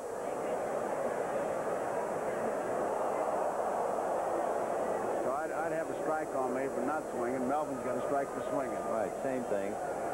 Now he's looking to see if there might be some kind of a play. You don't have any speed. Maldonado has a lot of talent. A very good judge of a fly ball, wonderful arm, a good hitter. The one thing he doesn't do well is run. He's probably below average in running speed. Check swing and a looper, foul out of play. There was the breaking ball right there. So Melvin has seen it now. 1 fastball, 1 breaking ball. Worrell had a save Tuesday against the Dodgers, and it was his first save since the 8th of June. In 13 appearances, he went without a save and had 1 win and 5 losses. 2 of the losses were shockers, a grand slam home run by Franklin Stubbs and a 9th inning home run by Mike Marshall here the other night. Breaking ball just missed. No swing, says Randy Marsh, and the count 1-2. I tell you, he's in great shape now to throw whatever he wants. He's got Melvin really wondering. I would think he'd just fire one now. And when he fires and he's right, he can get up to about 94. Fastball, fly ball to right field. Bernansky is there. The runners will hold. 2 down. That's the fun of baseball if you know just enough to look for it. You know, otherwise you think, well, a guy comes in and he warms up. But there's so much more to it. So the next time you go to the ballpark, pay attention to those little things. It really adds to the enjoyment of the game. So Todd Worrell working on Jose Uribe. Worrell 4-7, but he has 19 saves. Also not the most popular guy with the Cardinal front office. He's been very outspoken about a lot of things here. Yeah, I guess like all the pitchers, he still feels some resentment that they lost Jack Clark.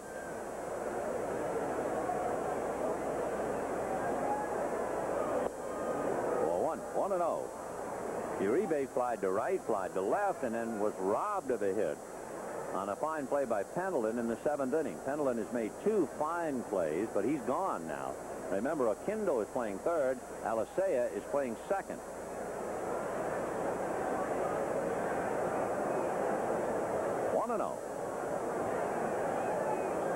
Fastball looped to Ozzie, and that's it. So Worrell comes in and gets Melvin and Uribe. The Giants lead 2, and at the end of 7.5 innings, a 5-5 tie.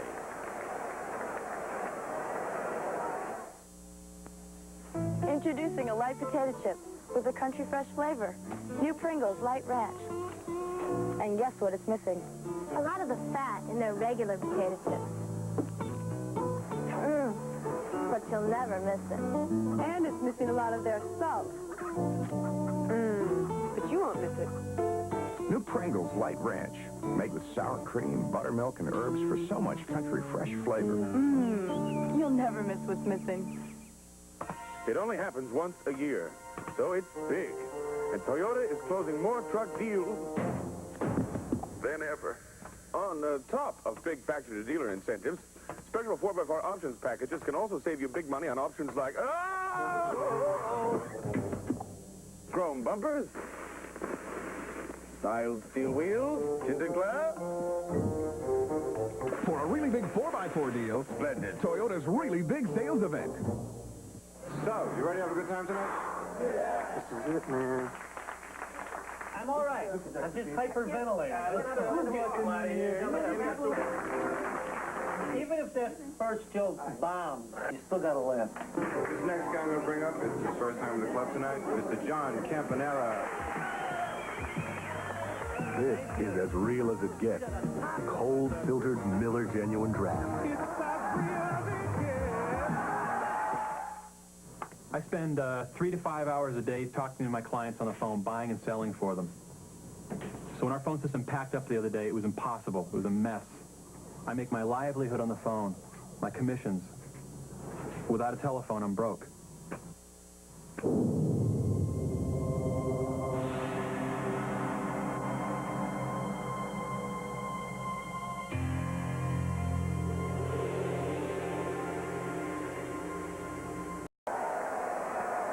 Bottom of the 8th inning in a 5-5 tie. Chris Fire, who batted for Ernest Riles, stays in the game at third base. And it'll be Jose Oquendo, followed by Tom Pagnozzi, and then Luis Alicea. Oquendo 0 for 3. But his force play in the 6th inning chased in a run. And it was a tie-breaking run. It gave the Cardinals a 3-2 lead. It's been a great game. Giants led 2-0. Cardinals took a 3-2 lead. Giants led 5-3, and now it's 5-5 with 1 out. You know, it's been a ball game, Vin, where the dramatic home run by Ozzie Smith is a big spotlight that. But it's been a game of little things. The ground ball by Oquendo, the steal by Coleman, the double steal, things like that really how you make a run. There's been many different ways in this game that we've been shown that. Well, here's Tom Pagnozzi, who lined out, flied to left, and singled 1 for 3. I had to think of it.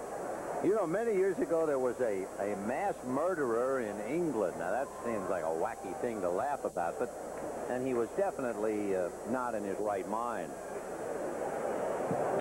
Fastball is popped in the air to shallow right. Coming is Maldonado, and he trapped the ball. He trapped it. That's a base hit. That's what he did in the league championship series, but didn't come up with it. Remember, the lights got him as he slid, and I think that if he caught the ball, he wasn't sure he had it himself. Tell me about this, guys. Anyway, is this real? It's a real story, and he's on the witness stand now, and the attorney says to him, "Tell me, sir, why is it when you killed all these people. You killed each one a different way. And this loony guy put his index finger up to his head and he said, there are many, many ways to spread the parsley around the fish. And when you were talking about all the little things, all of a sudden I thought of that. There are many, many ways to spread the parsley around the fish. And that's been this game. 5-5 in the 8th. Agnozzi at first, here's Alisea. I know. If I tuned in today's game, it's the first game I ever saw, I would say, I listened to two guys tell me about parsley, Hitler. And some baseball. 0-1 the count. Scott Garrelts with 1 out, 8th inning. 5-5. Out of the way. Alisea is an interesting case. He's not a very big man, and we all know him as an infielder. But he was actually a left-hand throwing and left-hand hitting outfielder. And his father said to him, you're not big enough. He's 5'9", about 160 pounds. You got to play the infield. And he made it to the major leagues. Yes, he has, and he's a dedicated young man. In fact, you talk about fish. Whitey Herzog uses a fisherman's expression, which he loves to do. Talking about Alisea, he says, he's a keeper. Hey, it's kind of got you now, hasn't it? Yeah, it has. Let's spread some parsley here. Well, we'll spread a K in the book around the name Alisea. 2 down, and Tony Pena coming up.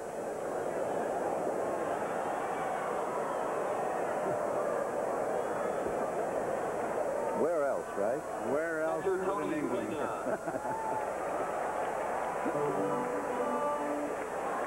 When the Giants come up in the 9th inning, they are due to have the pitcher's spot, and then Butler and Thompson. Boy, look how deep he is in the batter's box. I think I'd have to question whether he's even in it. In what? In what was supposed to be the batter's box. 0-1. You know, when you open your stance like that, what it does, it gives you a good look at the hitter. The head is straight on as we look at that stance once again. I mean, he looks like he's out of the box, doesn't he? Sure does. Cased it, 0-2. So Scotty Garrelts, a strikeout pitcher with 2 strikeouts in 2 innings in a 5-5 tie. Vince Coleman, the leadoff man on deck. Agnozzi at first, 2 out.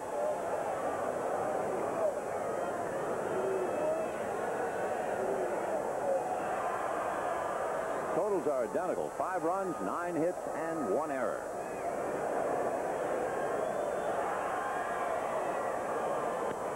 Fisted right to Robbie Thompson. So Pena is jammed. No runs, 1 hit, a man left. And at the end of 8 good ones, Giants 5, Cardinals 5.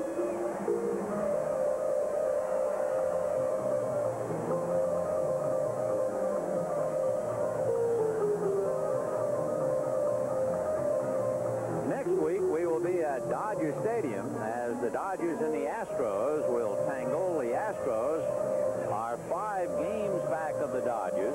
They have also won 5 straight as their problem has been on the road. The Astros are a very good home team, but they are 5 games under on the road. That'll be a pretty good confrontation. And for the Dodgers, it's a rather remarkable season when you realize, we showed it to you briefly, what's happened to that ball club. Guerrero is in Albuquerque working out. Bob Welch, one of the mainstays, was traded away, and one of the men they got, Alfredo Griffin, has missed 56 games. But the other, Jay Howell, has been a mainstay in the bullpen. Well, that's a mystery, that next one, Ben. Fernando Valenzuela with a team out in front, a team that has been in first place for almost 90 days, is under 500 with an earned run average of almost 4.5. And then Mike Davis, who hit 22 home runs last year, struggling with only 2 home runs this year. And yet, with all of that, they're in first place, leading the Astros by 5 and the Giants by 7. It has been remarkable.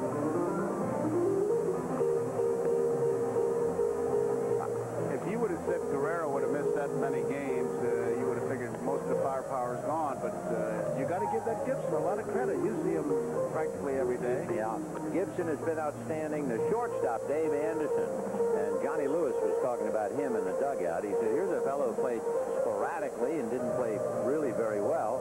Suddenly, he's playing 50-some-odd days in a row and playing brilliantly at shortstop. His back has held up. He's been hitting 270 or 280. He's been one of the unsung stories of that year. And probably the biggest thing for the Dodgers, the bullpen. They not only have the people who are known like Jay Howell and Jesse Orozco and Alejandro Pena, but two fellas most fans wouldn't know very much about at all, Tim Cruz and Brian Holton. Together with the others, it's been a great pen. The unexpected source, Leary, the way Leary's pitching. Although I had the feeling when Leary learned that split-fingered fastball in Mexico, he only won 3 games last year. But I really had the feeling if I ever saw a guy who could be the next Mike Scott, it would be Tim Leary. And he has really turned it around. He has 4 shutouts, 9 wins.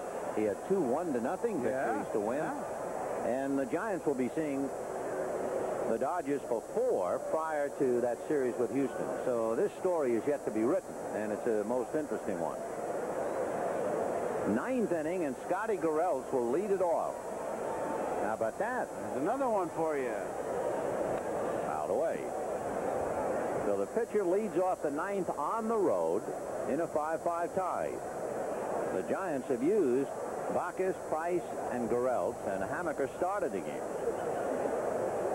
And they're coming off an extra inning game last night.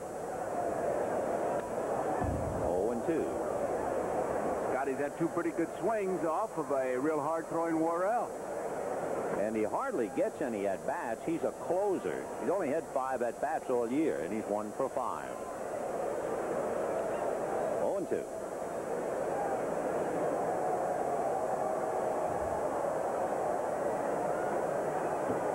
Garrels, Butler, and Thompson. If anybody gets on, Will Clark.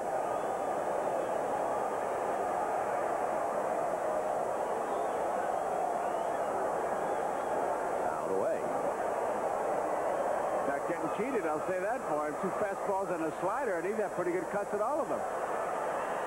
With only 5 at-bats, he has struck out once of the 5 trips, but he's in a hole now, 0-2.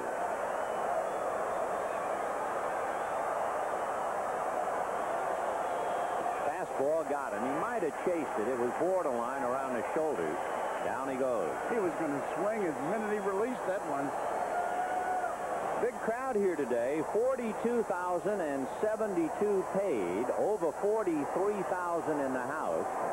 The Cardinals are right up almost to the 1,000,009 mark in 48 days. And they could very well get to the 3 million mark again this year. Fouled away by Butler. He is back to the box, had a bunt single, slide to left, and then had a key hit. It was a single that bounced over McGee's head, and the kangaroo hop meant 2 extra bases. It was a triple, and he scored on a single by Robbie Thompson. They really don't expect Butler to be able to pull Worrell. They're playing him like he were a right-handed batter. 0-1 the count. 1 down, 9th inning, 5-5 tie.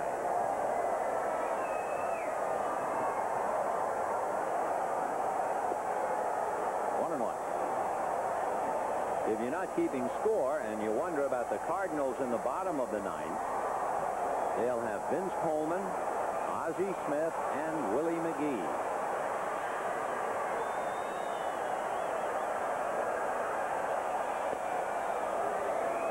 Fastball missed, 2-1. Atlanta giving the Mets a bad time, 5-1, so that news will be received happily in Pittsburgh, among other places. San Diego leading the Cubs 2-1 in the 4th.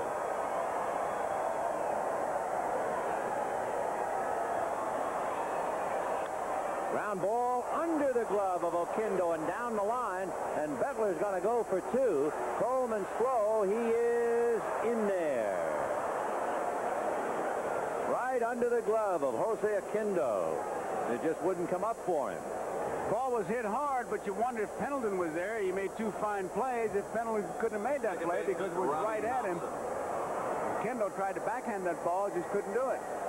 And it'll be an error. Charge to Oquendo. Tough error. Boy. Tough error.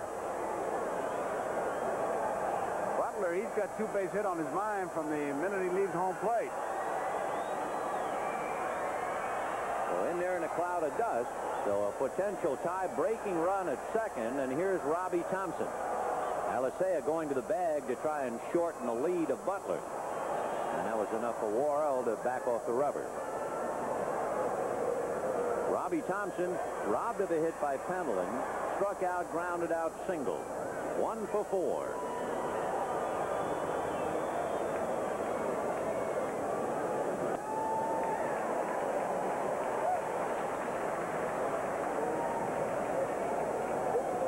Todd Worrell, who summed up this year, he said, I'm like the Midwest. I'm in a drought. But they need him desperately. 0-1. Butler, good running speed, a tiebreaker at second, 1 away.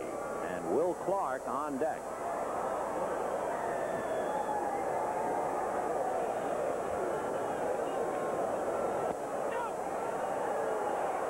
The plate umpire Pooley hollered no, so no swing, and Randy Marsh indicated he agreed, and the count 1 ball, 1 strike. He was going to bunt for the base hit to get Clark up there because he's got everybody back. If he were able to push that ball past Worrell, he'd have had a cinch base hit. 1-1.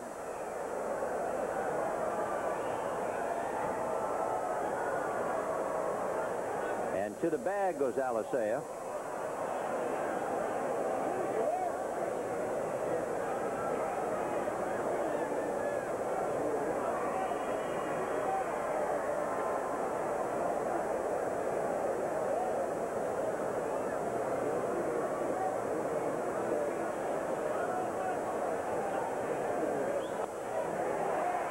Breaking ball, and he has the count his way now. 1-2 on Robbie Thompson. Made 2 great pitches to Thompson, both on that outside corner. If Thompson hits that ball, he's not going to drive it anywhere because he's almost like bailing out with that pitch. 1 out in the 9th inning, a 5-5 tie.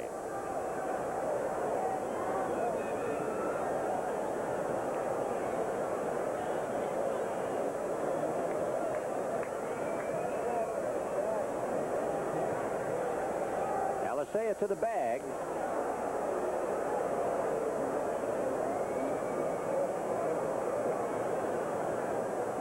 About 5 pounds of St. Louis real estate there, scooped up by Brett Butler.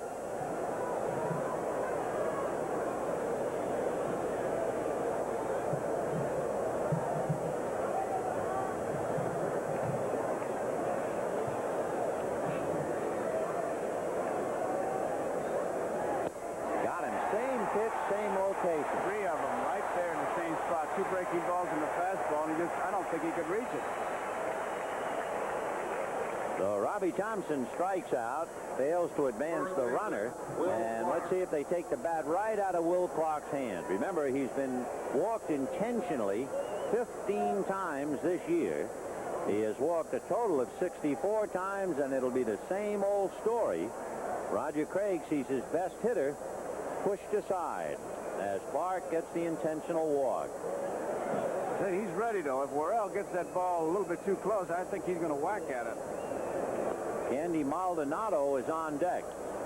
The Giants only have 1 left-hand hitter available as a pinch hitter, and that's Harry Spillman. They've already used Mitchell, and Spire is in the game. So the hitters on the Giant bench are Brenly, Nixon, and Youngblood. So Maldonado will be coming up to go head-to-head with Todd Worrell. Clark for the 16th time, the leader in walks. Standing at first. Butler, a potential tie-breaking and winning run, is at second. And Maldonado, who has 2 hits today, 2 for 4 coming up. The last 2 times he jumped on that first pitch. Got a base hit his last time up, right back up the middle. So the Giants with speed at second base.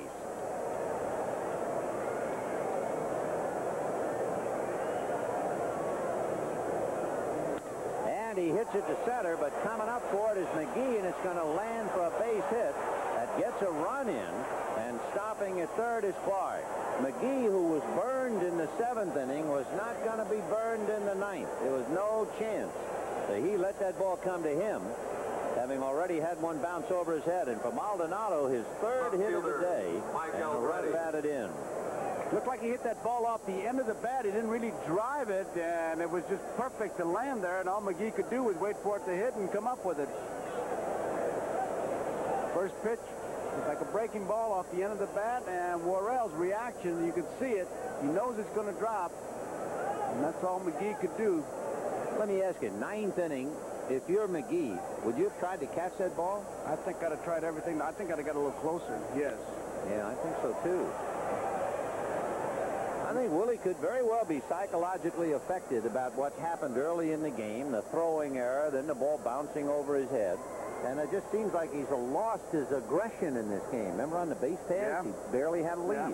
Well, you know, Maldonado's one of those guys, too, takes the big swing, and that may have fooled him because he didn't break for that ball. He just let it drop and knew it was going to be in there. And what a time, 9th inning and 2 out. That's lined to right, but right there's Brunansky.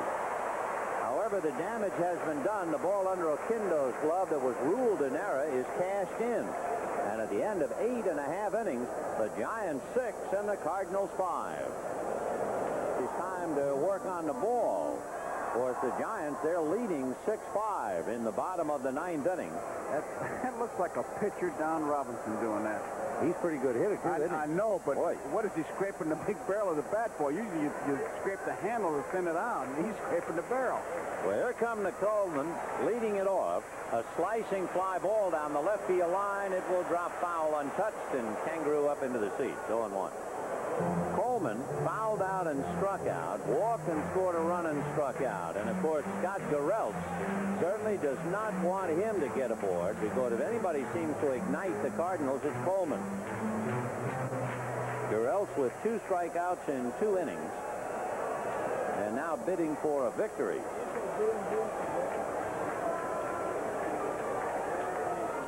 A bunt, foul.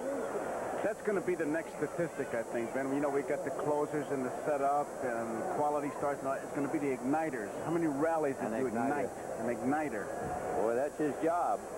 And he is 0 for 3 with a walk. In the 6th inning, he opened up with a walk, and 8 men came to the plate, and the Cardinals scored 3 to take a 3-2 lead. Ozzie Smith and Willie McGee to follow. Out of the way.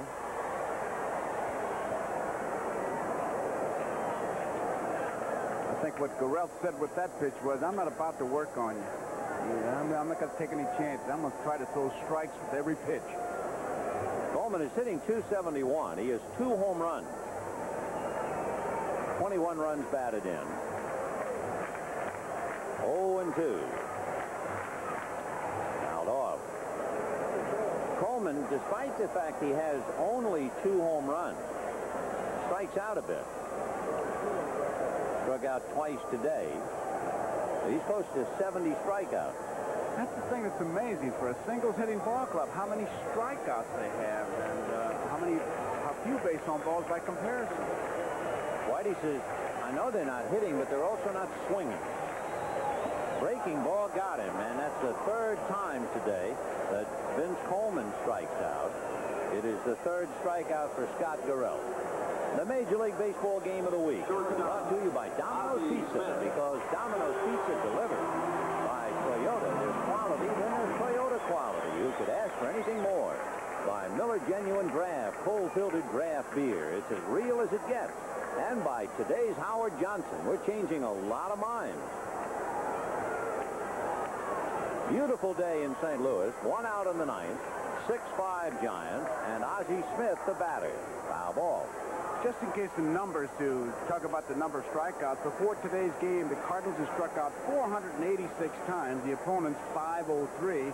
They only walked 293 times, and the opponents 292. So for if it was a free swinging ball club, you could understand it. 0-1. 1 ball and 1 strike.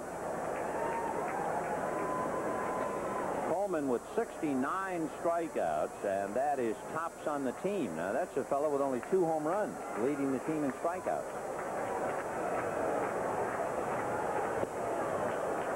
1-2. Ozzie Smith, however, does not strike out very often, much less than 10%. He's facing a strikeout pitcher. The big story in the 7th inning, Ozzie hit a 2-run home run against left-hander Joe Price. 1-2. Big chopper to Will Clark. 2 down in the 9th inning. Friends, the executive producer of NBC Sports, Michael Weissman, the coordinating producer for NBC Baseball, Harry Ford. The telecast of today's Game of the Week, produced by Ricky Diamond, directed by Richard Klein. Pregame produced by Ramon Plaza. Pregame directed by Joe Michael. Technical directors Steven Cimino and Richard Sansevier. So the Cardinals are down to their last out. They have a 4-game winning streak. The Giants with a 2-game losing streak. 4-1. The Cardinals 2 games out of the cellar. They haven't finished last since 1918. McGee is 2 for 4. 1-1.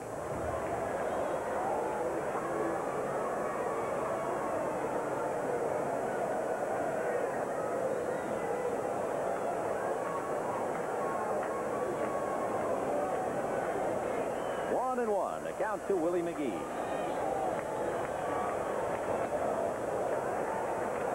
No finesse from Gurelt.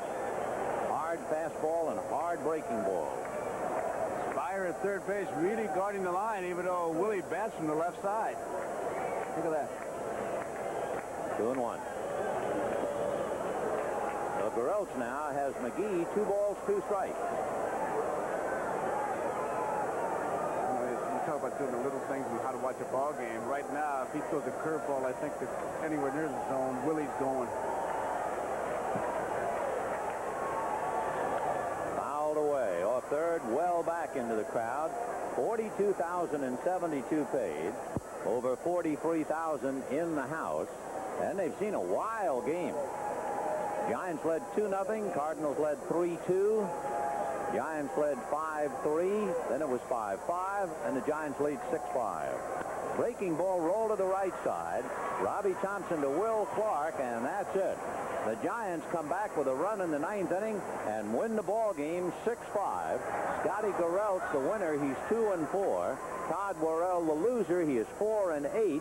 And the game-winning RBI was Candy Maldonado in one of the more interesting games we've seen this year. It really had a lot going for it.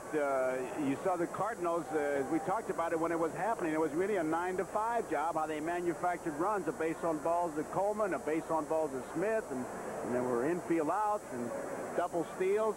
But the Giants kept battling back. I tell you, like you said, Vin, the story of this pennant race has not been written yet, even with the Dodgers out there. Absolutely. And, of course, the Dodgers with Sean Hilligus and John Smiley tonight. Meanwhile, last we saw, the Mets were losing, so the Bucks will be really bearing down, trying to pick up a game in the Eastern Division. This week's NBC Miller Lite Player of the Game. A salute to Brett Butler. Miller Lite happy to present a check for $1,000 in the name of Brett Butler to the National Multiple Sclerosis Society. Don't forget our Game of the Week next week. The Houston Astros and the Los Angeles Dodgers. It all starts at 3 Eastern Time with Marv Albert and the pregame. That's next Saturday right here on NBC Sports. 6 runs, 10 hits, 1 error for the Giants. 5 runs, 9 hits, 2 errors for the Cardinals. A Cardinal 4-game winning streak is gone, and so are we. For Joe Garagiola, Vin Scully saying so long from St. Louis. This broadcast has been a presentation of NBC Sports, proud to be the network of the Summer Olympic Games.